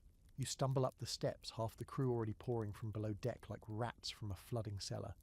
You smell it now, burnt pitch, acrid and sharp, wafting on the wind like a ghost's exhale. Smoke curls along the gunwale. You see it finally, a small blaze near the galley chimney where a lantern must have tipped, or someone got careless with a bit of grease-soaked rag. Someone's already stamping at it with a coat. Another guy swinging a bucket that probably hasn't seen water since Tuesday. You join in, of course. Everyone does. When fire threatens, even your worst enemy becomes your brother. You slap with your coat, you shout for more buckets, you curse the flames like they're listening. After what feels like hours, but is probably only minutes, the fire dies with a reluctant hiss, leaving behind a blackened patch of deck and a fresh layer of panic baked into your skull. And just like that, it's over. But the fear stays with you. Because fire, unlike cold, wet, or hunger, feels personal, like betrayal. You're surrounded by water, and yet one spark can turn this floating world into a funeral pyre. Which is exactly why pirates avoided open flame at all costs. No stoves, no lanterns below deck unless heavily watched, and never, never any fire used for heat. You could freeze, you could itch, you could rot, but you could not burn. You return to your corner below, your heart still hammering, your hands smelling of soot and old sweat. Everything feels sharper now. The cold bites deeper. The dark seems thicker. You lie down again and pull your coat over your face, but your eyes won't close. You think about the things pirates did to stay warm without fire. The weird, desperate things. Some of it was ingenuity. You remember a guy on a different crew who used to heat sand in a metal pot while the cook was still working. He'd stuff the warm grains into cloth pouches and sleep with them down his shirt like little solar batteries. The sand stayed warm for hours, and if you didn't mind the smell, or the occasional scorpion hitchhiker, it worked. Others tried heating stones in the galley fire and wrapping them in canvas. That was trickier, easy to burn yourself, and there was always the risk of dropping a hot stone onto the deck, sparking exactly the kind of fire you were trying to avoid. Still, when your bones were aching and your breath turned to frost, burning your hand didn't seem so bad. There were more questionable methods too. One man used to sleep with a small jar of whale oil under his shirt, said it warmed up against his skin and helped hold the heat. You're not sure it worked, but it definitely made him smell like low tide, and he never got asked to share a hammock. You once tried wrapping yourself in oiled sailcloth, waterproof sure, but also stiff and clammy. You spent the night sweating in your own makeshift sauna, only to wake up colder than before. The moisture had nowhere to go. It just soaked into the cloth and froze the minute you unwrapped it. Lesson learned. And then, of course, there were the truly unhinged ones. You remember a tall, bony crewmate. Thea, they called her, even though no one knew if that was her real name or just short for the agony, who claimed you could stay warm by breathing into a pig bladder and sleeping with it pressed to your chest. She swore by it, said it mimicked the warmth of a sleeping body without the awkwardness of spooning, with a crewmate who smelled like pickled onions and bad decisions. Fringe historians love stories like that. They dig into the more obscure texts, scraps of journals, mismatched logs, and point to these strange little solutions as signs of innovation in the face of madness. One theory, almost certainly false but wildly entertaining, suggests that some pirates tried to line the inside of their boots with dried jellyfish, using the natural insulation of the creature's gooey remains. You want to laugh at the idea, but honestly, if someone handed you a jellyfish right now and told you it would keep your toes from going numb, you'd stuff it in your sock without hesitation. The truth is, fire was simply too risky. A single ember could spark a disaster that no amount of seawater could fix. It wasn't just the sails, though those would go up like paper. It was the powder stores, the barrels of gunpowder stashed in the lower hold, the fuses, the flints, the resin used to waterproof the deck. It was all a fire waiting to happen, and even the most rum-addled crew member knew it. So you slept cold. You learned to layer, to huddle, to use your own breath like a furnace, and when that wasn't enough, you muttered curses at the sea and told yourself you were stronger than it. Tonight, after the scare, you lie awake longer than usual. Your hands are warm from the firefighting, but everything else has gone numb again. You pull your coat tighter, nose buried in the collar, eyes darting in the dark for the glow of embers that might have been missed. You think of warmth like a dream now, something distant and golden and faintly impossible, like a memory from a life before this one. But there's a kind of power in not needing fire, in outlasting the cold without it. You become something tougher, something harder to kill. Eventually your eyes close, you sleep. And if you dream of fire, it's not the kind that burns. It's the kind that flickers in a hearth far away, warming hands you might never hold again. You wake up to the sound of someone farting directly into a wooden barrel. At least, that's what it sounds like. A long, echoing, unrepentant trumpet of a thing. Then the snoring kicks in again, as if nothing happened. No one even reacts anymore. That's pirate life for you. Your senses are so numbed by cold, exhaustion, and questionable stew that even flatulence loses its power. You peel yourself upright slowly like meat separating from bone, and your shoulder crackles in protest. You barely slept, again. Not because of the cold this time, or at least not entirely. It was the sound, the smell, the presence. You were packed in shoulder to shoulder last night, jammed against two other crewmates and a cannon, one of whom talks in his sleep and the other who smells like pickled garlic and whatever died inside his boots 3 weeks ago. And every time you started to drift off, one of them would twitch, roll, snore, or shift and jab an elbow into your ribs. Sleeping on a pirate ship wasn't just cold, it was social warfare. You never quite get used to it, trying to find rest in a floating dormitory of armed, unwashed degenerates.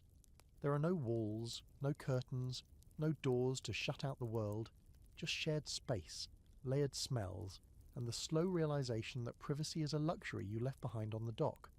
And it's not just the noise or the stink, it's who you're next to. Pirate ships were democratic in their own chaotic way.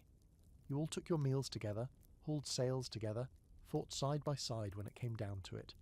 But at night, when everything was still, you could feel the tension that never quite went away. That guy you shared a blanket with tonight might be planning to cut your throat by morning if he finds out you cheated at dice last week. The quartermaster snoring softly 3 feet away once threatened to hang you by your belt loops, and you've definitely got at least one crewmate who hides fish bones under your bedding as a joke. It's not a good setup for restful sleep. You remember once lying down next to a guy named Avery. Tall, sullen, always sharpening a knife for no clear reason. You hadn't spoken more than 2 words to him in a month, but that night, with nowhere else to sleep and the cold biting like a dog, you ended up spooned against him like old friends. He didn't say anything, just grunted once and adjusted the shared blanket. You both pretended it was normal. The next day, he threw a crate at your head during an argument about rum rations. Welcome to the tightrope act of sleeping next to enemies. It wasn't always enemies, of course. Sometimes you ended up next to friends, or at least people you could stand. Those nights were better. Still noisy, still smelly, but with a certain level of trust that allowed your muscles to unclench for a few precious hours. The body knows when it's safe, or at least safer, and even a little safety is enough to let you drift deeper than usual. There were unspoken rules to it too. You didn't talk at night unless it was to whisper an apology for stealing someone's foot space. You didn't move suddenly, and under no circumstances did you mention anyone snoring, drooling, or unconscious twitching. These weren't just rules, they were acts of self-preservation. Break them, and you might wake up without eyebrows. Of course, not all conflict was unspoken. You've seen men brawl over sleeping arrangements like it was life or death. A hammock stolen, a blanket pulled too far to one side, elbow room denied. That's all it took. Suddenly fists were flying, someone's tooth bounced off the deck, and everyone else either watched with interest or pretended to be asleep. You once saw 2 men fight with wooden spoons over who got the warmer corner near the salt beef barrel. They both lost. The corner was infested with fleas, and someone dumped stew on their heads during the scuffle. Tensions ran especially high after long days at sea with no sign of land. Everyone's nerves frayed. The jokes got sharper, the laughter got thinner, and sleep, already in short supply, became even harder to come by. Pirate ships didn't have assigned bunks. You found space where you claimed it like a wild animal staking territory, and hoped no one else wanted it more. Some men slept curled around barrels. Others tried wedging themselves between crates or under hammocks, hoping no one would step on them during the night. You did what you had to. There's a fringe theory out there, one of those bold scholarly guesses, that some pirate crews intentionally shuffled sleeping arrangements to avoid cliques or mutinous plotting. It's not confirmed, and it sounds a bit too organised for the average pirate crew, but who knows? Maybe some captains knew that keeping enemies close, literally pressed together in their socks, made them less likely to slit each other's throats. The reality, though, is that sleep was transactional. If you got an extra hour, a better spot, a blanket that didn't smell like despair, it was probably because you traded something for it. Food, watch duty, a favour, protection. Warmth was currency, but so was space, and the more trusted you were, the better you slept. You think of the old quartermaster, Red Tom, who used to sleep upright in a corner with his back to the wall and a knife across his chest. Never said why. Probably didn't have to. He once told you, trust isn't a blanket you wrap yourself in, it's a rat you hold by the tail. You're still not sure what that meant, but he always got the quietest spot, and no one snored near him. Tonight your space is squeezed between Dunn and someone you only know as Mouse, a silent man with sharp eyes and a suspicious number of rings. You don't like him. He smells like vinegar and talks to himself when he thinks no one's listening. But he's warm and he doesn't move much in his sleep. That's good enough. You lay down, back to one, knees touching another, arms folded tight. No one says a word. The boat rocks softly. Someone coughs. Someone mutters a prayer. Then the hold goes quiet again, filled with the subtle symphony of discomfort and mutual tolerance. You close your eyes and let yourself drift, careful not to let your hand brush Mouse's leg. You may not be friends, but you both want the same thing tonight. 1 hour of sleep without violence. And sometimes that's all it takes to call a truce. It starts as a faint gurgle in your stomach. Not loud enough for anyone else to hear, but unmistakable. A low, swampy sound that promises nothing good. You shift slightly, curled up between two crewmates who both smell like boiled eggs left too long in the sun, and try to ignore it. But your gut has other plans. A moment later, it lurches again, this time with a pressure that makes your jaw clench and your eyes water. You groan quietly and roll onto your side, hoping the movement will somehow settle the internal revolt brewing within. Too late. You've caught it. Shipboard stomach. Or, as the crew affectionately calls it, gut rot, belly mutiny, or the salted biscuit shuffle. Whatever you name it, the result is the same. Your body has officially declared war on your insides, and tonight's sleep is about to become a waking nightmare. This isn't new. The combination of hardtack, salt pork, fermented vegetables, and suspicious stews is a digestive time bomb. The food on board isn't just bland. It's an experiment in biological warfare. There are meals where you can't tell if the meat was cooked or if it simply gave up on life. You've had biscuits that crumbled into dust and others so hard they chipped a man's tooth. The cheese glows faintly in the dark, and the pickles, they fight back. You've learned to accept a certain level of nausea as part of pirate life, like the way the ocean air makes your lips crack, or how your boots never fully dry. But sometimes, when the wrong combination of bad meat and rolling waves hits, it's no longer background noise, it's all consuming. You sit up slowly, hugging your knees, trying to breathe through it. Around you, the rest of the crew snores and mumbles in their sleep, oblivious to your intestinal crisis. You spot a bucket a few feet away, the communal just-in-case bucket, a humble, splintery vessel of last resort. It's already half full. You look at it, then away, then back again. Your stomach lurches. Decision made.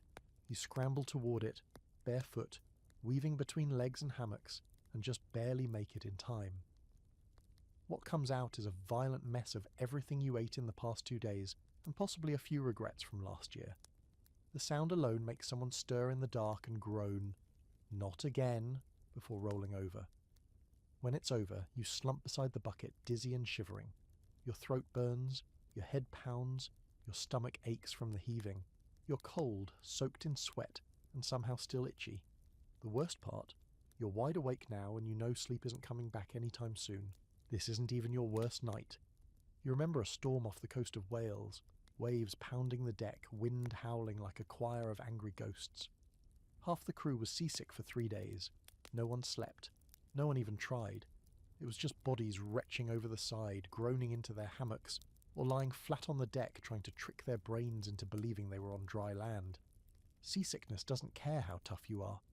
You could be the saltiest old dog on the ship, and a sudden shift in the wind could have you clutching the rail like a drunk, holding on to the last piece of a dream.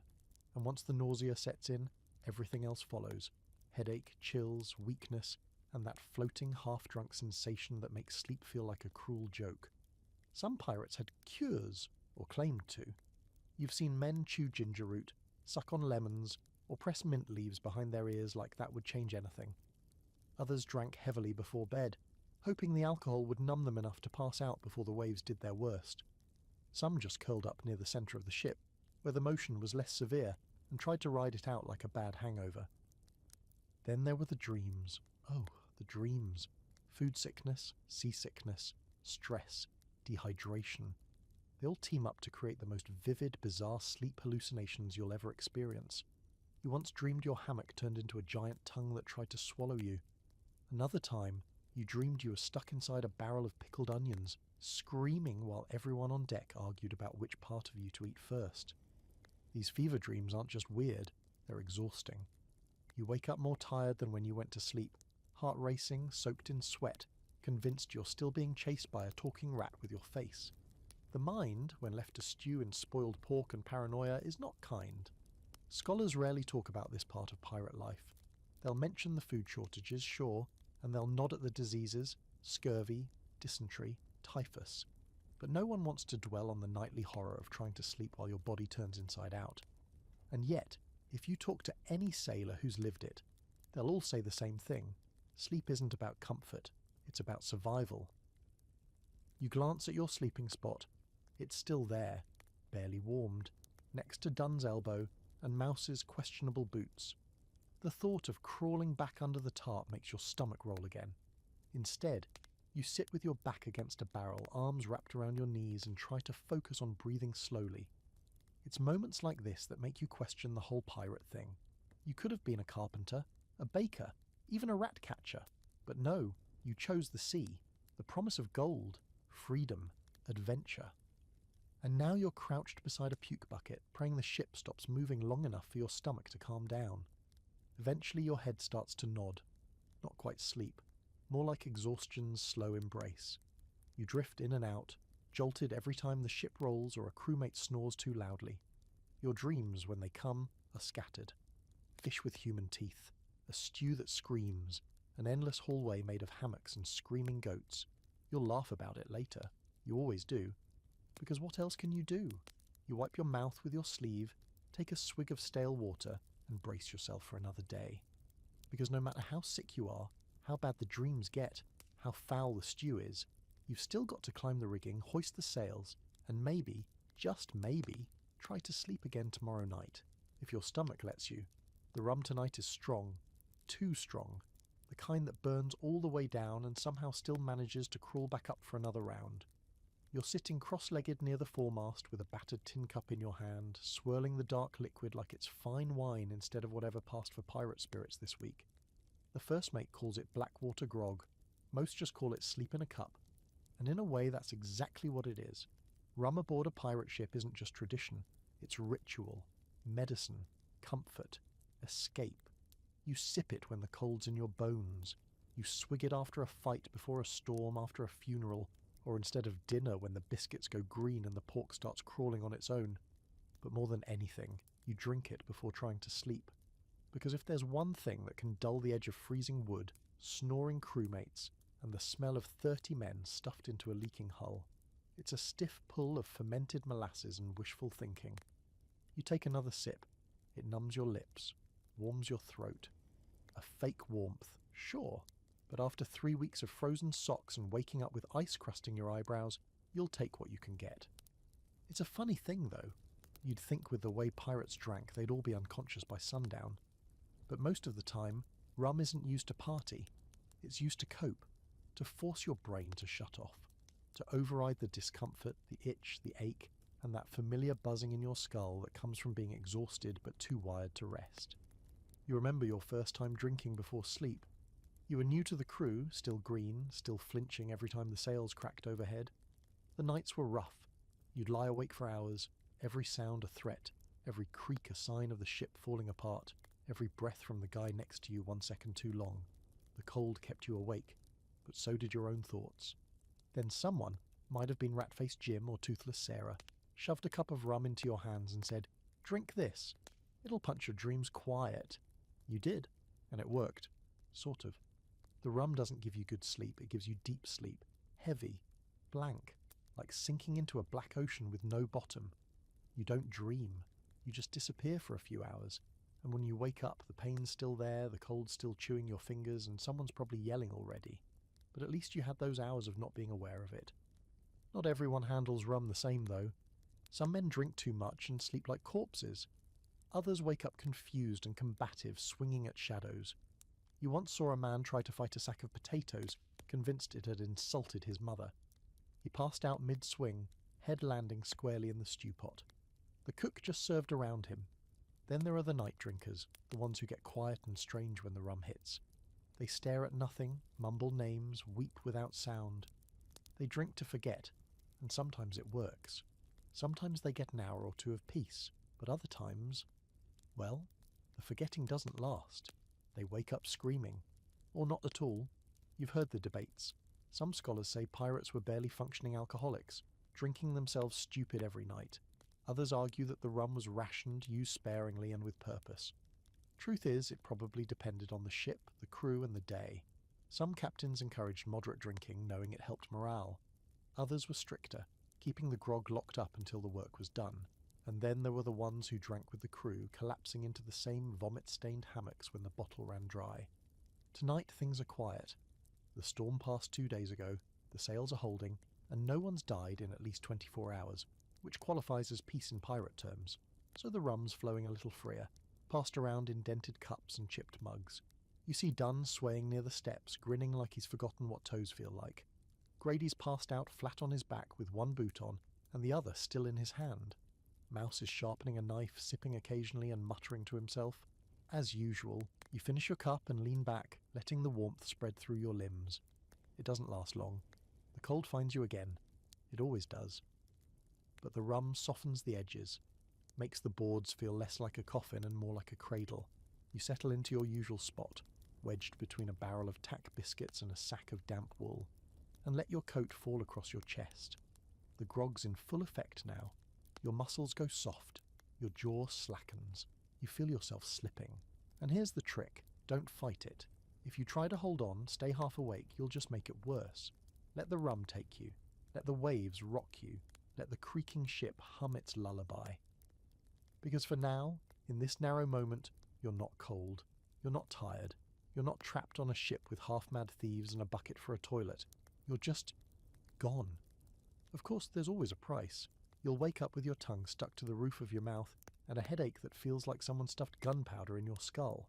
Your joints will ache, your stomach might revolt, but those are problems for morning you. Tonight you just wants to sleep. You drift down, deeper and deeper, the world narrowing to a tunnel of flickering candlelight and muffled snores.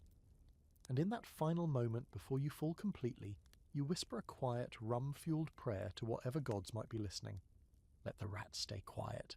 Let no one steal your boots. And please, for just a few hours, don't let the cold win. You wake with a gasp, heart pounding, sweat freezing instantly on your neck, and for one terrifying second you don't remember where you are. The deck overhead groans, the ship shifts slightly. You blink, confused, your breath catching in your throat, eyes straining in the dark, and then it all rushes back. Your hammock, your crewmates, the bucket someone probably kicked over during the night. But more than anything, you remember the dream. Or maybe it wasn't a dream. There's something about sleeping at sea that blurs the line between dreams and hallucinations, between memory and nightmare, especially when you're on a ship full of men who believe the ocean listens, who believe she whispers, who swear that certain parts of the ship are colder for a reason, and that some hammocks creak even when no one's lying in them. You've heard it since your first week aboard, the whispers, the stories, the strange looks when someone mentions sleeping near the forward hold, the knowing nods when someone wakes up screaming and says, "I saw her again." Everyone just accepts it. They may laugh and shrug during the day, but once night falls and the lanterns go dim, superstition creeps into every corner like a tide you can't hold back.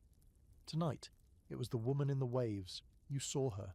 clear as anything, hair like seaweed, skin pale and smooth like bone, her eyes wide and black like a squid's. She didn't speak. She just reached up from the water, her fingers brushing the hull, and looked straight at you. No malice, no smile, just a deep, aching stillness. You didn't move, couldn't, and when you finally woke, you were cold from the inside out. You glance around the hold. The others are sleeping, some twitching, some murmuring. One guy's eyes are open, staring at the ceiling. You're not sure if he's awake or just stuck in something. Either way, you look away. Sleep on a pirate ship is strange like that. When it finally comes, it's never peaceful. It's too layered. You've got exhaustion, rum, fear, cold, the rhythmic motion of the ship, and the endless echoing groans of the timbers around you. It's the perfect recipe for dreams that don't play fair. And sometimes, just sometimes, they feel like more than dreams. There's a long-standing superstition that ships absorb the souls of those who die aboard them. That every man tossed overboard, every woman hanged from the mast, every child drowned at port leaves behind something. A whisper, a shadow. A breath in the dark that doesn't belong to anyone living. You've heard stories of hammocks that kill, spots on deck where men slip no matter how careful they are, barrels that seem to shift when no one's near them. Some of the crew won't sleep near the powder hold. Others avoid the starboard side entirely. You once met a guy who slept in the galley every night, claiming the stove kept the ghosts away. It didn't. But at least it was warm. Fringe historians love this stuff. They pore over ship logs, looking for patterns. Men who died in their sleep, repeated reports of nightmares, even mentions of the woman in the water. They argue over whether these are just metaphors, stress-induced dreams, or evidence of some collective psychological phenomenon. You don't bother with theories. All you know is that too many people on this ship have seen the same things, and that makes you wonder. You try to shake it off. Dreams don't mean anything. It's just your brain running laps around your fears. You're cold. You're tired. Of course your mind dredged up something awful. But then you notice something strange. Your boots have been moved. You always keep them tucked near your head, laces knotted together. Habit. Tonight, they're 2 feet away, separated, one turned on its side. Maybe someone kicked them. Maybe the ship shifted. But maybe... You push the thought down. No one wants to talk about the bad dreams because once you speak them, they tend to come back worse. It's an unwritten rule. You can drink. You can curse.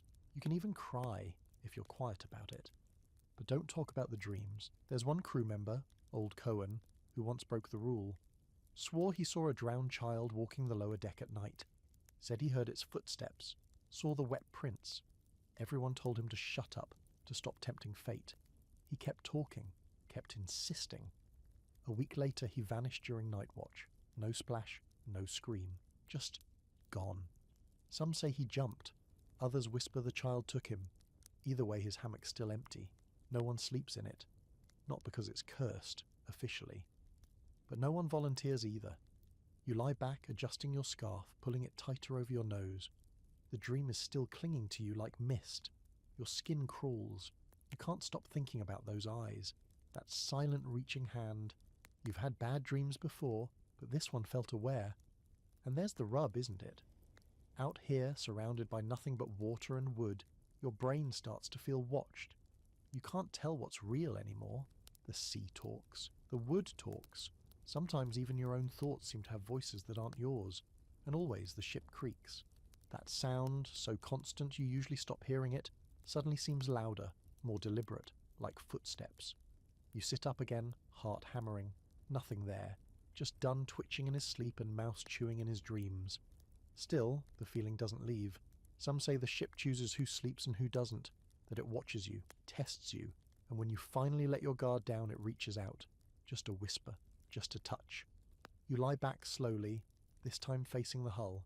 You close your eyes and count your breaths. You tell yourself it's just your mind, just the grog, just the long shadows of too many sleepless nights. You repeat the lie until you almost believe it, and eventually sleep drags you under again. But this time, you don't dream. You listen. The first thing that hits you when you wake is the smell. Not the usual sharp blend of sweat, rope, damp wood, and a hint of fish, but something richer, more offensive. It floods your nostrils before you even open your eyes. It's everywhere. Thick, wet, sentient almost. You blink yourself awake and immediately regret it. The air down here has turned into a full-body assault, as if someone brewed soup from old boots and left it in the sun for a week. You sit up, pulling your scarf away from your face and immediately pulling it back again. It's worse than usual.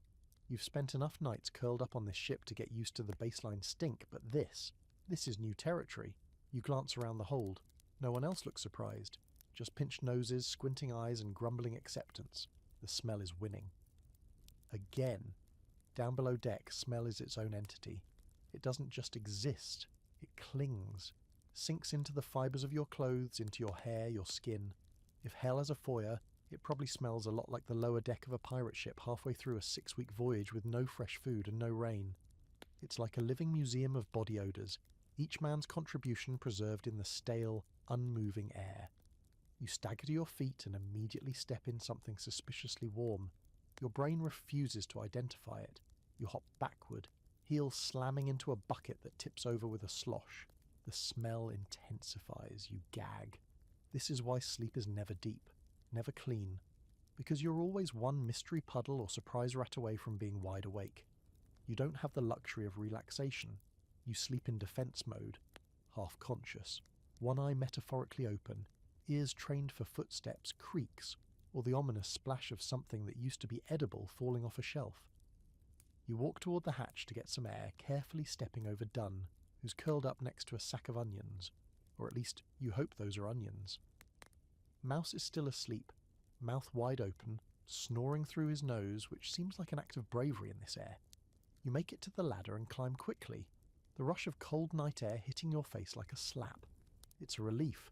It's also freezing. But you inhale deeply anyway, filling your lungs with air that doesn't taste like feet and salted meat. Almost makes the frostbite worth it. The problem with smells below deck isn't just the men, it's the everything. The ship is a patchwork of rotting food stores, animal pens, human filth, fish guts, mould, and whatever died behind the powder barrel 6 days ago and hasn't been retrieved because no one wants to deal with it. It doesn't help that nothing ever dries. Clothes stay wet, blankets go sour, even the wood itself smells like old teeth. You once tried hanging your shirt up to air out. After 3 days it smelled worse. The moisture just fermented whatever bacteria was already there into something resembling pickled regret. The food contributes its fair share too. Salt pork rots slower, but it does rot. The brine helps preserve it, sure, but by preserve, we mean slowly decompose in a way that's legally edible. There are barrels full of fish that were already questionable when loaded onto the ship, and now seem to have developed their own ecosystem. The pickled vegetables are often indistinguishable from the barrel brine, and no matter how strong your stomach is, one whiff of opened fish oil at 3 a.m. will have you contemplating your life choices. Then there's the human element. No one bathes, not properly. Water is rationed, rain is random, soap is a fantasy. You rinse your face with seawater if you're lucky, but that only leaves you sticky with salt and slightly crusted like an old biscuit. Everyone sweats, constantly. And when the cold hits, you don't stop sweating. You just sweat under 5 layers of wool and canvas and stew yourself like an undercooked dumpling. And where does it all go? Nowhere. It just builds. Layers upon layers. One scent mixing with another until the entire hold smells like a crime scene in a cheese factory. And that's before you factor in the bodily functions no one talks about. The farts, the burps, the unexpected midnight heaves. You've heard someone vomit in their sleep and roll over like it was nothing. You've seen men wake up, stretch and urinate into a corner before stumbling above deck without blinking. And that's the routine nights. You remember one particularly bad voyage, crossing the North Sea in early winter. The cold didn't kill the smell. It preserved it, froze it into the walls. Every time someone stomped across the deck above, little flakes of crusted grime would fall like snow. The rats got bold. One climbed into someone's boot and died there, rotting quietly until it was discovered by accident in the middle of the night with an unforgettable squelch. Some pirates tried to fight back. They'd hang sachets of dried herbs near their hammocks, lavender, mint, anything they could loot from a passing cargo ship. Others burned scraps of scented wax near the galley when the wind was right. You tried stuffing garlic in your coat once. It didn't help. It just made you smell like spiced misery. There's even an old superstition about it, that if the ship starts smelling sweet, unnaturally sweet, it means someone's going to die soon. A kind of death mist perfume. One guy swore he smelled roses the night before the mizzenmast collapsed and crushed 2 men. Another claimed to smell cinnamon before a cannon misfired and took out his bunkmate's foot. Fringe historians have suggested that chronic exposure to these extreme smells could lead to hallucinations, that pirates, already low on sleep and high on rum, started seeing things not just because of the sea or the stories, but because they were slowly being poisoned by their own ship. Mold spores, rotten meat fumes, psychological overload. It's not far-fetched. Not when you've woken up convinced your shirt is moving and it turns out it was, but only because something small and legged decided to share your warmth. You glance back down the hatch now, breathing the crisp night air like it's a gift. You'll have to go back down soon. Sleep still needs stealing, but for now you linger. Just one more moment of clean lungs and non-sentient air. You know you'll adjust. You always do. The smell becomes background eventually. You forget what normal smells like. You stop wrinkling your nose. You stop noticing that your fingers always carry a faint scent of onion, rope, and mystery grease. Eventually it just smells like home. A very damp, questionably hygienic, and possibly cursed home, but home nonetheless. It starts with the wind, shifting directions like a moody drunk. No warning, just a sudden snap of the sails and a hollow thump somewhere in the rigging. Then the ship lists slightly to starboard. Not much, just enough to spill a tin mug off a crate and send it rolling in a slow arc across the deck. You glance up from your post near the forward hold. A few others have noticed too. Heads turn, boots scrape. The quiet rustling of worry begins to ripple through the ship, and then, like a match to kindling, it hits. The first wave slaps the hull hard enough to rattle your teeth. The second knocks you into a coil of rope, and before you can stand again, the sky opens its throat and howls. The sea, gentle just moments ago, now climbs like a wall around you. Wind tears through the rigging, flinging icy spray through every gap in the deck. Lightning flashes far off to port, followed by a slow, ominous rumble. A storm is here. Forget your watch. Forget your plans to sleep. No one sleeps through this. Everyone's moving now. The shout goes out. All hands! As boots slam the planks and bodies rush to their posts. You scramble to the rigging, grabbing whatever lines haven't been torn loose by the first gust. The rain comes in sideways, cold, mean and relentless. It's not just weather, it's punishment, and it's only getting worse. The ship is alive beneath you, groaning, bucking, twisting like it's trying to shake you off. Every surface is slick, every step is a gamble. You grip the rigging tight and haul with the others, shouting to be heard over the wind. The sails snap like thunder. Somewhere behind you a crate crashes into the bulkhead and shatters. You don't look back, you don't need to. You've been through storms before, but this one's different. This one's personal. It feels like the sea wants to remind you who's boss, and all you can think is, there's no way anyone's getting sleep tonight. Once the worst of the sail work is done, you're ordered below, mostly to get out of the way of the veterans who know how to keep the ship from flipping into Davy Jones's soup bowl.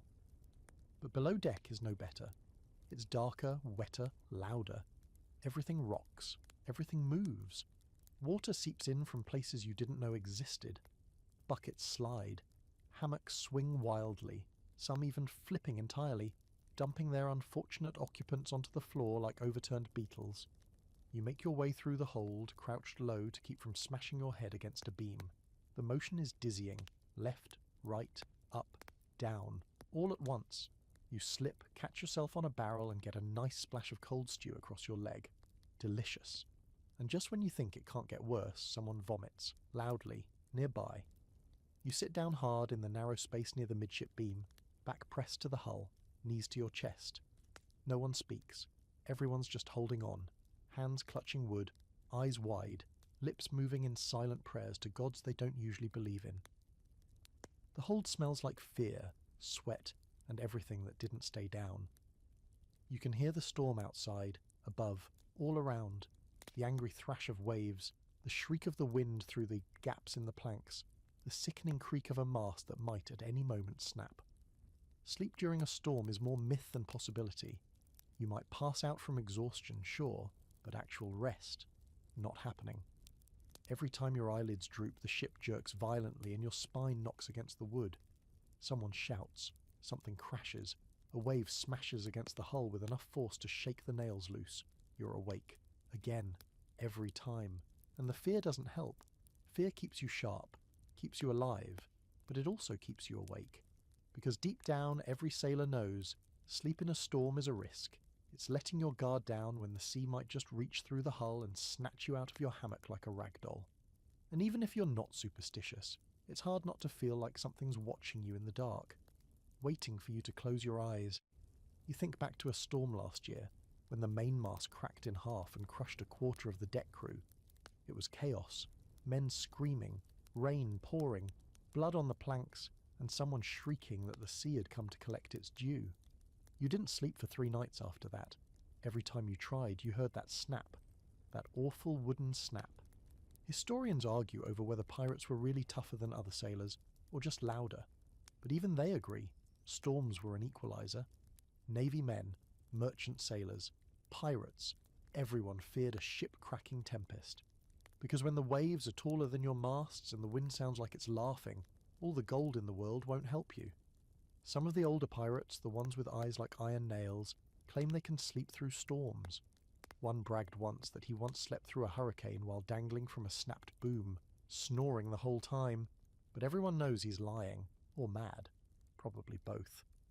The real veterans don't boast. They just close their eyes and wait, not for sleep, but for it to be over. They rock with the motion of the ship, muttering old sailor chants under their breath. Not quite prayers, not quite songs, just noise, repetition, something to keep the fear at bay. You find yourself doing it now, soft, mindless humming. Some old tune your mother used to sing. It calms you just enough to unclench your jaw. Your back still hurts. Your hands are numb. But the fear eases a fraction. Eventually, hours in, the storm begins to tire. The shrieking wind dips to a groan. The waves don't hit as hard. The ship stops sounding like it's about to rip apart. Just a little. Just enough. You don't even realize you've nodded off until your chin hits your chest. Just a few minutes, maybe 20.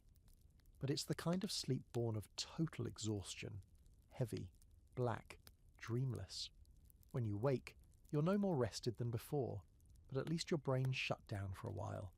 And as the storm limps off into the distance and dawn begins to claw its way over the sea, you stretch your aching limbs and sigh. You didn't sleep well, but you survived the night.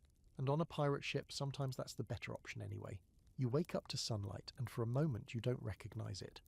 The light's so soft and golden, slipping down through the cracks in the hatch like a gentle apology, that your first instinct is suspicion. After nights of storms, screams, and the general human stew that passes for air below deck, it's unsettling to see the world bathed in something as forgiving as morning. You blink a few times, checking for movement above, half expecting another shout or a fresh disaster. But no, the ship is quiet. Not dead quiet, just calm. That rare in-between hum of a crew sleeping off a rough night and the ocean finally letting you breathe. You stretch, cautiously, one vertebra at a time, groaning as your back reminds you it's been curled in the shape of a question mark for the better part of a week. But you're warm, for once. Not because of any miracle heating system, just body heat, a layer of breath-dampened wool, and the mercy of a rising sun. Mouse is drooling next to you, still muttering to himself in some dream, while Dun's blanket has half slid off, revealing toes that look like something the ocean chewed up and spat out. You nudge the blanket back over him. You're not sentimental. You just don't want to see the feet again. You push yourself upright and shuffle toward the ladder, careful not to trip over anything soft or snoring or both. Climbing up into the morning is like emerging from another life, one where warmth, clarity and silence are myths whispered in the stink pit below. Topside, the air is brisk but not brutal. The sails flap lazily, catching light winds. The deck glistens from the storm's leftovers, but it's the kind of wet that dries fast in the sun. You squint against the light and take a deep breath, the salt tang mixing with something new, clean. Not quite fresh, but cleaner than you've known in weeks. And for the first time in what feels like a lifetime, you let yourself consider the possibility of sleeping outside. It's a rare treat, not something the captain encourages. Sleeping on deck means more chances of getting trampled, rolled overboard, or peed on by a half-awake crew member making a mistake in the dark. But after a night like last night, no one's arguing. You spot 3 crewmates already flopped against the gunwale like lazy seals, eyes closed, basking. One of them has a chicken sleeping on his chest. You find a spot in the shade of a coil of spare rope and lay yourself down gently, like you're handling your own bones for the first time. It's not warm exactly, but it's dry. The boards are rough under your spine, but the breeze is soft and the light is golden and you don't smell a single human foot. Out here, under open sky, you realise how suffocating the hold has become. The damp air, the unspoken tension, the endless parade of smells. But up here, there's space. The sky stretches on forever. The sails above you flutter like giant wings, creaking rhythmically, and for a minute or two you can pretend you're not on a death trap loaded with spoiled pork and questionable alliances. You can pretend this is peace. Some pirates slept on deck as often as they could. There are records, scattered and vague, of hammocks strung between masts, of woolen cloaks wrapped tight around sleeping figures under the stars. Captains didn't like it. It looked too casual, too civilian. But sailors knew the truth. Above deck, the air moved. And when the air moves, the mind rests. You close your eyes and listen. No snoring and no coughing, no distant sound of someone relieving themselves in the wrong corner. Just the low groan of the ship, the flap of canvas, and the occasional squawk of the ship's single, half-plucked parrot, who apparently only knows how to say bugger off and where's me sock. You drift. Not all the way, not yet. But enough that your thoughts begin to soften. Your breathing evens. Your muscles melt into the sun-warmed wood. And in that fragile space between waking and sleep, your mind does what pirate minds always do. It wanders. You remember sleeping on the beach once before you joined the crew, a fire nearby, sand cool beneath your back, the smell of roasted fish, someone singing a tune off-key. You didn't know then that it would be the last time you'd sleep with a full belly and no weapon tucked under your coat. Back then, sleep was easy, taken for granted. Now it's a battle, every night, every time. But this morning, just for a moment, it feels less like a fight. You hear a footstep nearby, light, deliberate. You crack one eye open and see the quartermaster walking past, casting a glance your way. He doesn't stop you, doesn't bark, just keeps moving. He knows what last night cost. You close your eyes again. There's a debate among certain historians, mostly those who like their history a little too tidy, that pirates couldn't possibly have lived long with the conditions they endured. The food, the hygiene, the injuries, the sleeplessness, it should have broken them faster. Some argue that the stories we have are exaggerated, romanticised.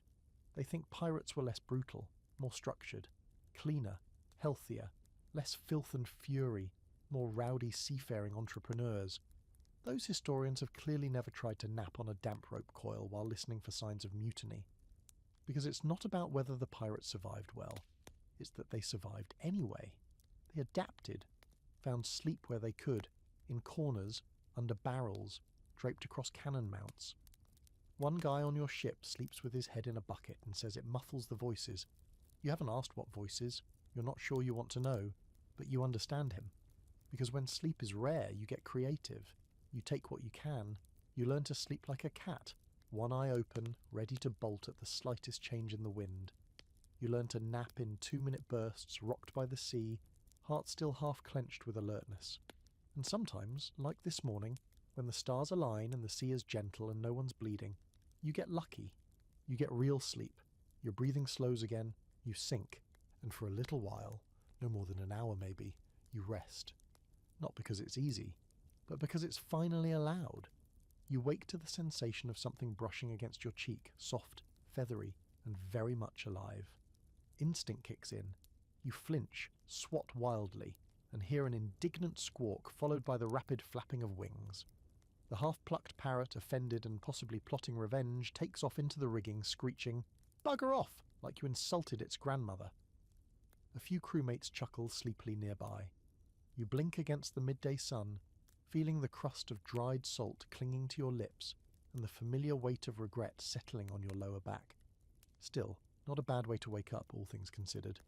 You sit up slowly, your shoulders ache. Your neck's been kinked into the shape of a question mark again, but it's nothing you haven't dealt with before. You stretch, arms above your head, and listen to the chorus of creaks, groans, and gas passing that signal the rest of the crew waking up too. You can already tell it's going to be a slow day.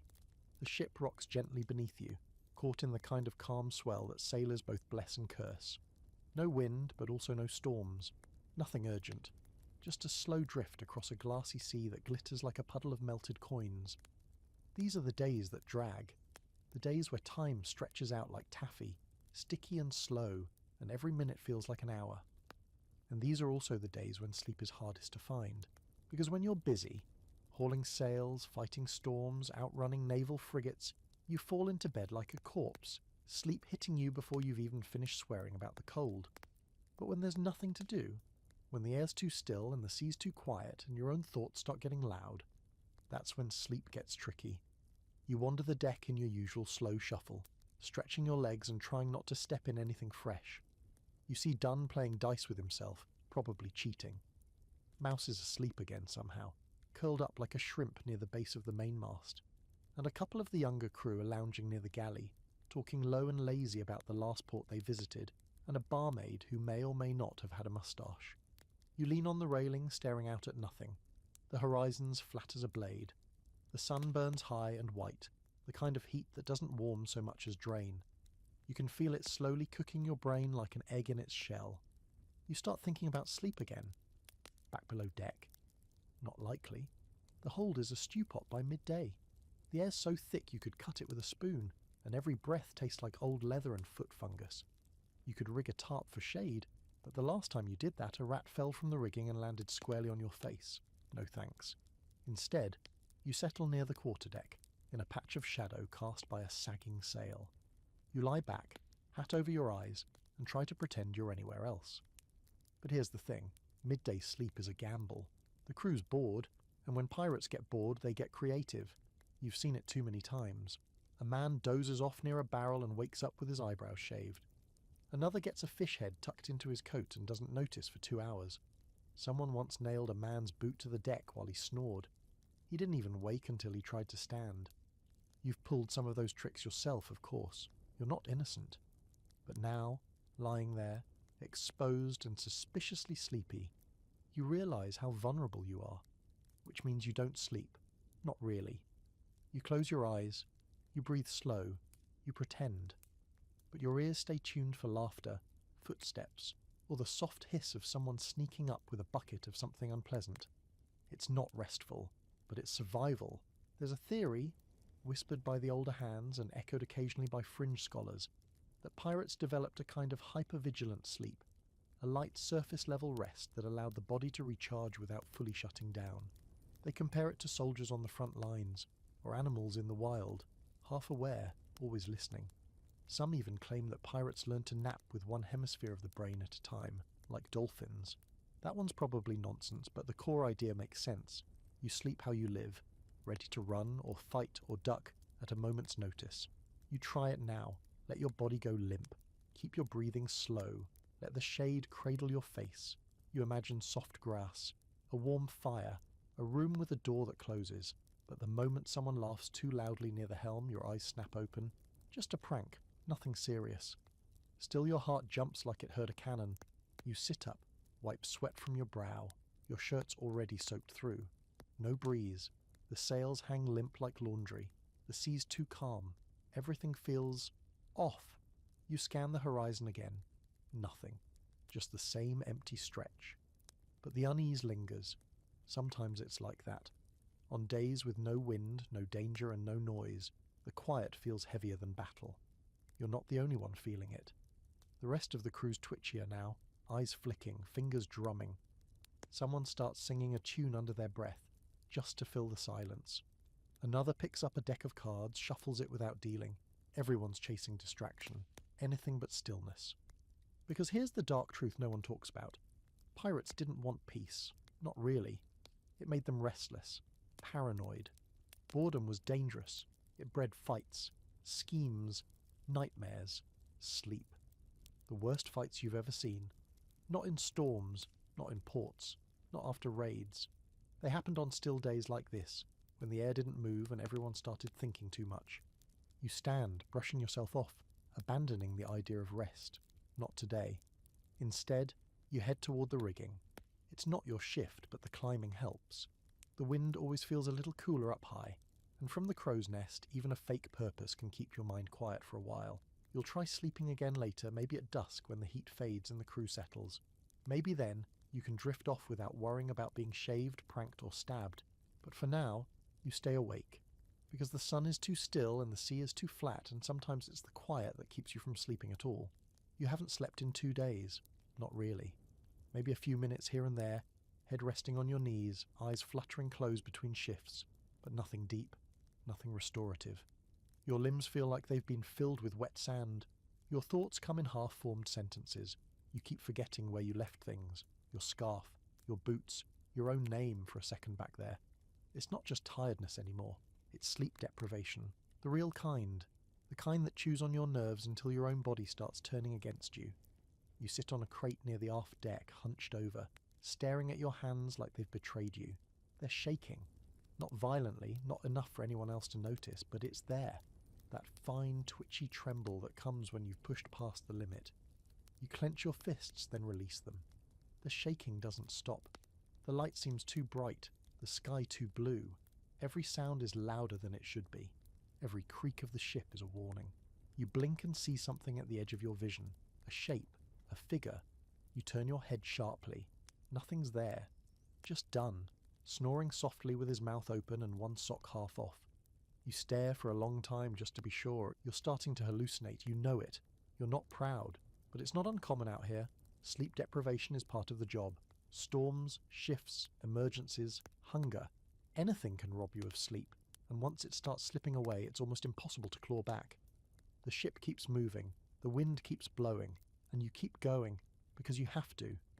You remember stories, rumours really, of pirates who didn't sleep for 4 or 5 days straight and started losing their minds. One guy, on a Dutch crew, supposedly ripped his own fingernails out because he thought spiders were hiding under them. Another was found trying to cook a cannonball over a candle, convinced it was a sea egg full of gold.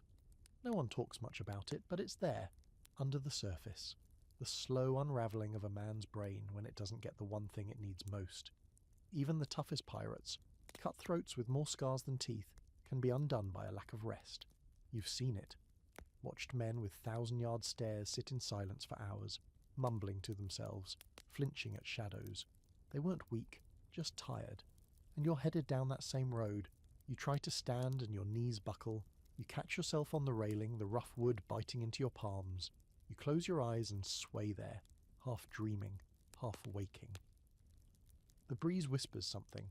You know it's just the wind, but for a second you hear your name. You snap your eyes open. This has to stop, but you stagger below deck, searching for a spot, any spot where you can disappear for an hour. The hold is dim, shadows flickering as the ship sways. Most hammocks are full. Dunn's taken his usual corner, curled like a dead beetle. Someone else is stretched out in the galley doorway, drooling on a sack of flour. You find a narrow patch of floor behind a barrel of dried beans. You settle in, pressing your back against the hull, pulling your coat over your knees. It's cold, damp, smells like mildew and wet wool. But it's a spot, and in this moment, that's enough. You close your eyes, breathe in through your nose, slow. You count 1, 2, 3, 4. Out. 5, 6, 7. Again. Your mind rebels, starts throwing up images. Random, fast, nonsensical. A goat in a hat, your mother's hands, the feeling of sinking into the sea and not minding. You jerk awake, heart racing. You try again and again. Sleep flirts with you, but won't stay. You drift into semi-consciousness, dreamless, thoughtless, just drifting. And then the ship creaks, or someone coughs, and you're back. You're not sure how long this goes on. Time warps when you're sleep-starved. It might be an hour, it might be 5 minutes. Eventually someone stomps past and kicks your boot. On deck, they grunt. You nod, barely hearing them, and rise. Your body is sore in new ways. Not just muscle ache, inside ache. Like your organs are mad at you. You feel unravelled, like your seams are loose. You can't think straight. You can't see straight. The world tilts more than the ship. You grip the ladder and climb slowly, one rung at a time, like someone learning how hands work. On deck, the sun stabs your eyes like knives. The light is too much, the wind too loud. You hear someone call your name again, but when you look, no one's even looking at you. You laugh, quietly, then louder. Mouse glances at you and raises an eyebrow but says nothing. You sit on a coil of the rope, head in your hands, and try to remember if you've eaten today. or yesterday. You think about trying to sleep again, but it feels impossible, like chasing smoke. A few feet away, one of the younger crew has tucked himself behind a sail bundle, legs crossed, head back, eyes closed. Sleeping, sitting up. You watch him with a mixture of envy and rage. How dare he fall asleep so easily? What pact did he make with the sea? There's an old pirate tale told in low voices about a sailor who never slept, not for months. He was said to be invincible in battle, never tired, never afraid. Then one day he just stopped moving, froze mid-step, eyes open, dead. They say the sleep caught up to him all at once and crushed him, like an avalanche of rest. A warning, the story goes. Don't run from sleep. It always wins. You believe it now, you feel it in your bones. Sleep is no longer a luxury. It's a need, a demand. You can't function, can't think. Your fingers fumble knots. Your mouth forgets words. You're a ghost wearing boots, and the sea is watching. There's talk among some fringe scholars about pirate madness. They argue it wasn't just rum or violence or cabin fever that made pirates unpredictable. It was sleep deprivation. A slow erosion of sanity caused by relentless exhaustion. And the more you think about it, the more sense it makes. Pirates weren't all wild-eyed lunatics. They were tired, always, fighting, sailing, scraping for moments of rest that never really came, living like rats with swords. And tonight you know it's coming again, another night, another battle with your own body, and you don't know if you'll win. But for now you stare at the sea. Its surface glitters in the dying light, calm and endless. You wonder if you could float there. Just lie back and sleep. Real sleep. For the first time in weeks. You wonder if it would feel like drowning, or dreaming. You blink, long and slow, and the world goes quiet just for a second. Then someone shouts, "You're awake again." Of course, you figured it out, the warmest place on the ship. It's not the hammock you strung up 6 weeks ago that sags in the middle like a spider's web after a fistfight. It's not the corner by the barrels where you once wedged yourself between 2 coils of wet rope and a pile of turnips. No, it's not even under Mouse's coat, which you shared one drunken night and instantly regretted, due to the number of items he stores in his sleeves that definitely shouldn't be that warm. It's here, right here, nestled behind the galley, down by the livestock crate. Yes, the livestock crate. You lower yourself slowly, carefully, onto the lumpy sack of feed that someone, bless their anonymous soul, left there last week and never reclaimed. You're mostly out of the wind. The boards beneath you are dryish, and most importantly, the body heat from the pig next door is radiating through the slats like a blessed furnace forged by the gods of questionable hygiene. You don't care that it smells like hay and faint pork farts. You don't care that your shoulder is brushing against what might be a chicken feather or might be part of Dunn's breakfast from 2 mornings ago. This is it. This is your spot. You've made it. You curl into a half-sit, half-slouch, resting your back against a crate of salted cod and drawing your coat over your chest like some weary monarch finally sitting on his throne. You let out a long breath, more like a sigh really, the kind you only make when you know, deep down, you've found a piece of comfort in the chaos. Sleep doesn't come immediately, it never does, but your body relaxes just a little, enough that your heartbeat stops sounding like someone drumming on a barrel. The pig grunts softly on the other side of the slats. You grunt back in appreciation. It's not weird, you're just bonding. The galley's chimney above you radiates a little residual heat too. Nothing dramatic, just the ghost of a fire long gone. But combined with the livestock warmth and the thick, stale air trapped in this back corner, it creates a pocket of heat that feels almost intentional. Like the ship has one final mercy to offer, and you've found it. Other pirates have their secrets too. You've watched them. Some sleep curled inside empty barrels tucked in like pickles. Others stretch out above the galley oven when it's cool enough not to burn them but warm enough to steal a nap. One old cook used to sleep under the chicken crate, insisting that the constant clucking soothed him. He got lice. But also some of the best sleep on board, so who's the real winner?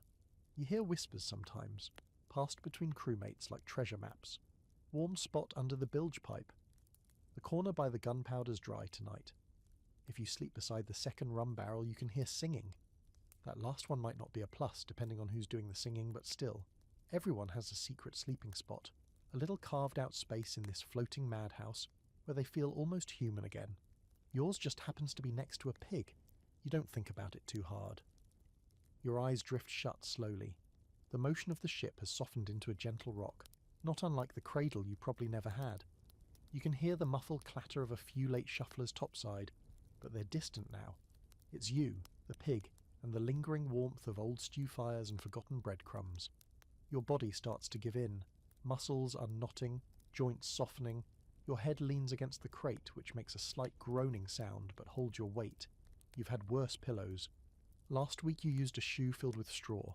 The sleep that comes is deep, thicker than usual, still light enough that the usual background noise of a pirate ship trickles in, snoring, muttering, the occasional hiccup, but it doesn't jolt you awake, it just lulls you deeper. A slow descent into the kind of rest that doesn't care about your enemies, your debts, your sore teeth, or that itch on your back you still can't reach.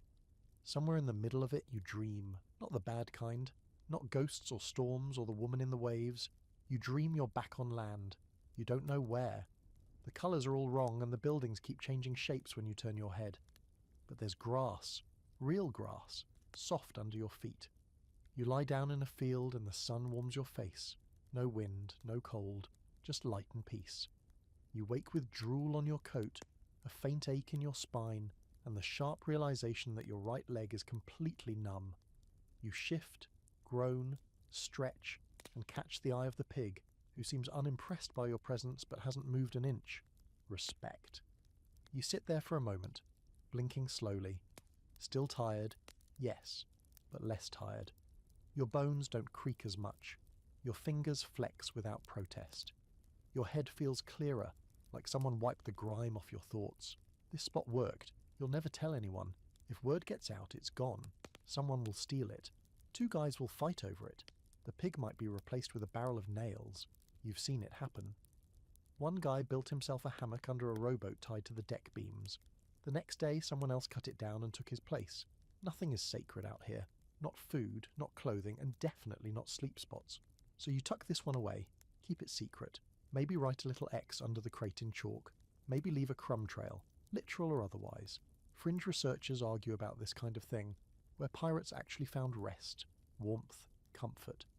Some insist there must have been structured sleeping arrangements. Others believe the whole thing was chaos, a war of attrition between man and mildew. The truth, like most things at sea, lies somewhere in between. There was structure, sure, but it bent, it broke, it adapted. Because pirates weren't just thieves and fighters, they were survivors, and survivors find warmth wherever they can. You lean back once more, stretching your legs, listening to the soft grunt of your barnyard bunkmate.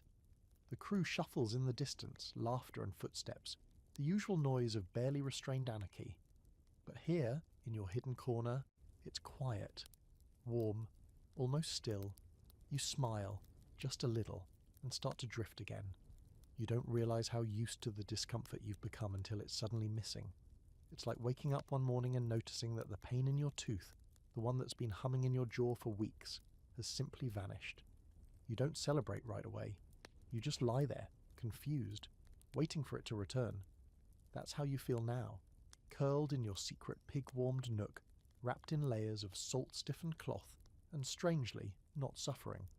No pounding in your ears, no icy wind sneaking into your bones, no mystery smells gnawing at the back of your throat, just warmth, stillness. The occasional sleepy grunt from your livestock neighbour is almost unnerving, so of course something has to go wrong. It begins subtly, a soft shuffle of boots above, the low clunk of something heavy being moved. You blink groggily, rubbing at the corner of your eye with a knuckle, trying to stay in the haze a little longer, but the sounds keep coming. Footsteps, voices, urgency. Not panic yet, but close. You sit up slowly, disoriented, your coat slipping off your shoulders in a soft thump. The pig doesn't stir. Must be nice. You pull yourself up and out of your crevice, heart thudding with that familiar seaborne anxiety. Did I oversleep? Did I miss my shift? Did someone die while I was napping beside livestock? The answer, as usual, is kind of. There's no emergency, not yet, but there's tension. You can taste it in the air like iron. Above deck, the wind's changed. The sails are full and the crew is moving, fast, efficient, quiet in that way that means everyone's working but no one's joking. You squint into the light and spot it immediately. A ship on the horizon. Not a big one, not a warship. but not flying any flag either, which means trouble, or opportunity, or both. No one's shouting, not yet, but no one's resting now either. And just like that, the dream of warmth vanishes. Sleep is no longer an option. Your body, still sore and slightly confused from the rare rest you gave it, snaps back into sailor mode. You help where you're needed, securing lines, checking powder stores, grabbing your cutlass from its hiding place near the spare oars. You've done this enough times now that it's muscle memory. The half-asleep fog never stands a chance, but under the rhythm of preparation you feel the exhaustion creeping back in. Sleep deprivation isn't something that fixes itself with one good nap. It's cumulative, sneaky. A few good hours of rest just sharpen the contrast, remind you how bad it's been. Your body might be moving, but your mind's still skipping beats. You find yourself forgetting names, orders, even the way to the lower hold. At one point you stare at a length of rope, and for a full minute can't remember what knot you were supposed to tie. The rope just sits there limp and judgmental. You shake it off. Focus. The ship on the horizon doesn't come closer, doesn't drift away either. A stalemate, which means more waiting, which means, you guessed it, no sleep. So instead you hover in this strange purgatory-like state, half alert, half delirious, your senses sharp in the wrong places and dull in the others. You jump at shadows. You nearly fall asleep standing once. Someone says your name and you flinch like you're being accused of murder. It's not even fear that keeps you awake anymore, it's momentum. And everyone else looks just like you, ragged, jittery, teeth clenched against the unknown. You watch Mouse rub his eyes every 20 seconds, his fingers smudged with powder. Dunn keeps talking to himself, something about a goat and a hat. You think he's quoting a dream, or inventing a new religion. You're not much better. The hallucinations have started again. Not full-blown visions, but flickers. Movement at the corner of your eye, a shadow that turns into a rope, a creak that sounds exactly like someone whispering your name, over and over, until you snap and shout, "What?" into the wind. No one answers. Of course not. You're aware, somewhere in the part of your brain still functioning, that you're no longer a reliable narrator of your own reality. You're like a broken compass, ticking and twitching, maybe pointing in the right direction, maybe not. Fringe scholars who study sleep and pirate crews suggest that chronic exhaustion like this could lead to group hallucinations. Entire crews seeing things that aren't there, feeling phantom winds, hearing cries in the fog. They say it might explain some of the wildest stories in pirate lore. Ghost ships, mermaids, sea monsters. Maybe they weren't lies. Maybe they were dreams that spilled out into the daylight, shared by minds pushed too far for too long. You believe it. Right now, you'd believe anything. Eventually, as the sun dips lower, the distant ship fades from view, swallowed by the horizon or just your own watery eyes. The tension breaks. The crew exhales. Some laugh, awkward and sharp-edged. Others curse at the wasted effort. You sit hard on the deck back against the gunwale and realize your hands are still clenched into fists. And here it comes, the worst part. After the adrenaline fades, after the energy spikes wear off, after the false alarm, your body begs for sleep, but now you can't. Your brain's spun up, burning too hot. Every creak sounds like footsteps. Every gust of wind feels like it's delivering news. You lie down once, trying to force it, and instead lie there, vibrating with leftover nerves and exhaustion that won't cash in. You understand now, clearer than ever, how pirates could go mad. Not from violence, not from disease, but from the absence of sleep. The slow warping of reality that happens when your body gives out, but your mind keeps sprinting. The real pirate treasure? It wasn't gold, it was rest. An uninterrupted night, a warm spot, a full dream that didn't wake you with a jolt. You think about your pig-warmed hiding spot again and smile. You'll return to it soon. Tonight, maybe, if you're lucky.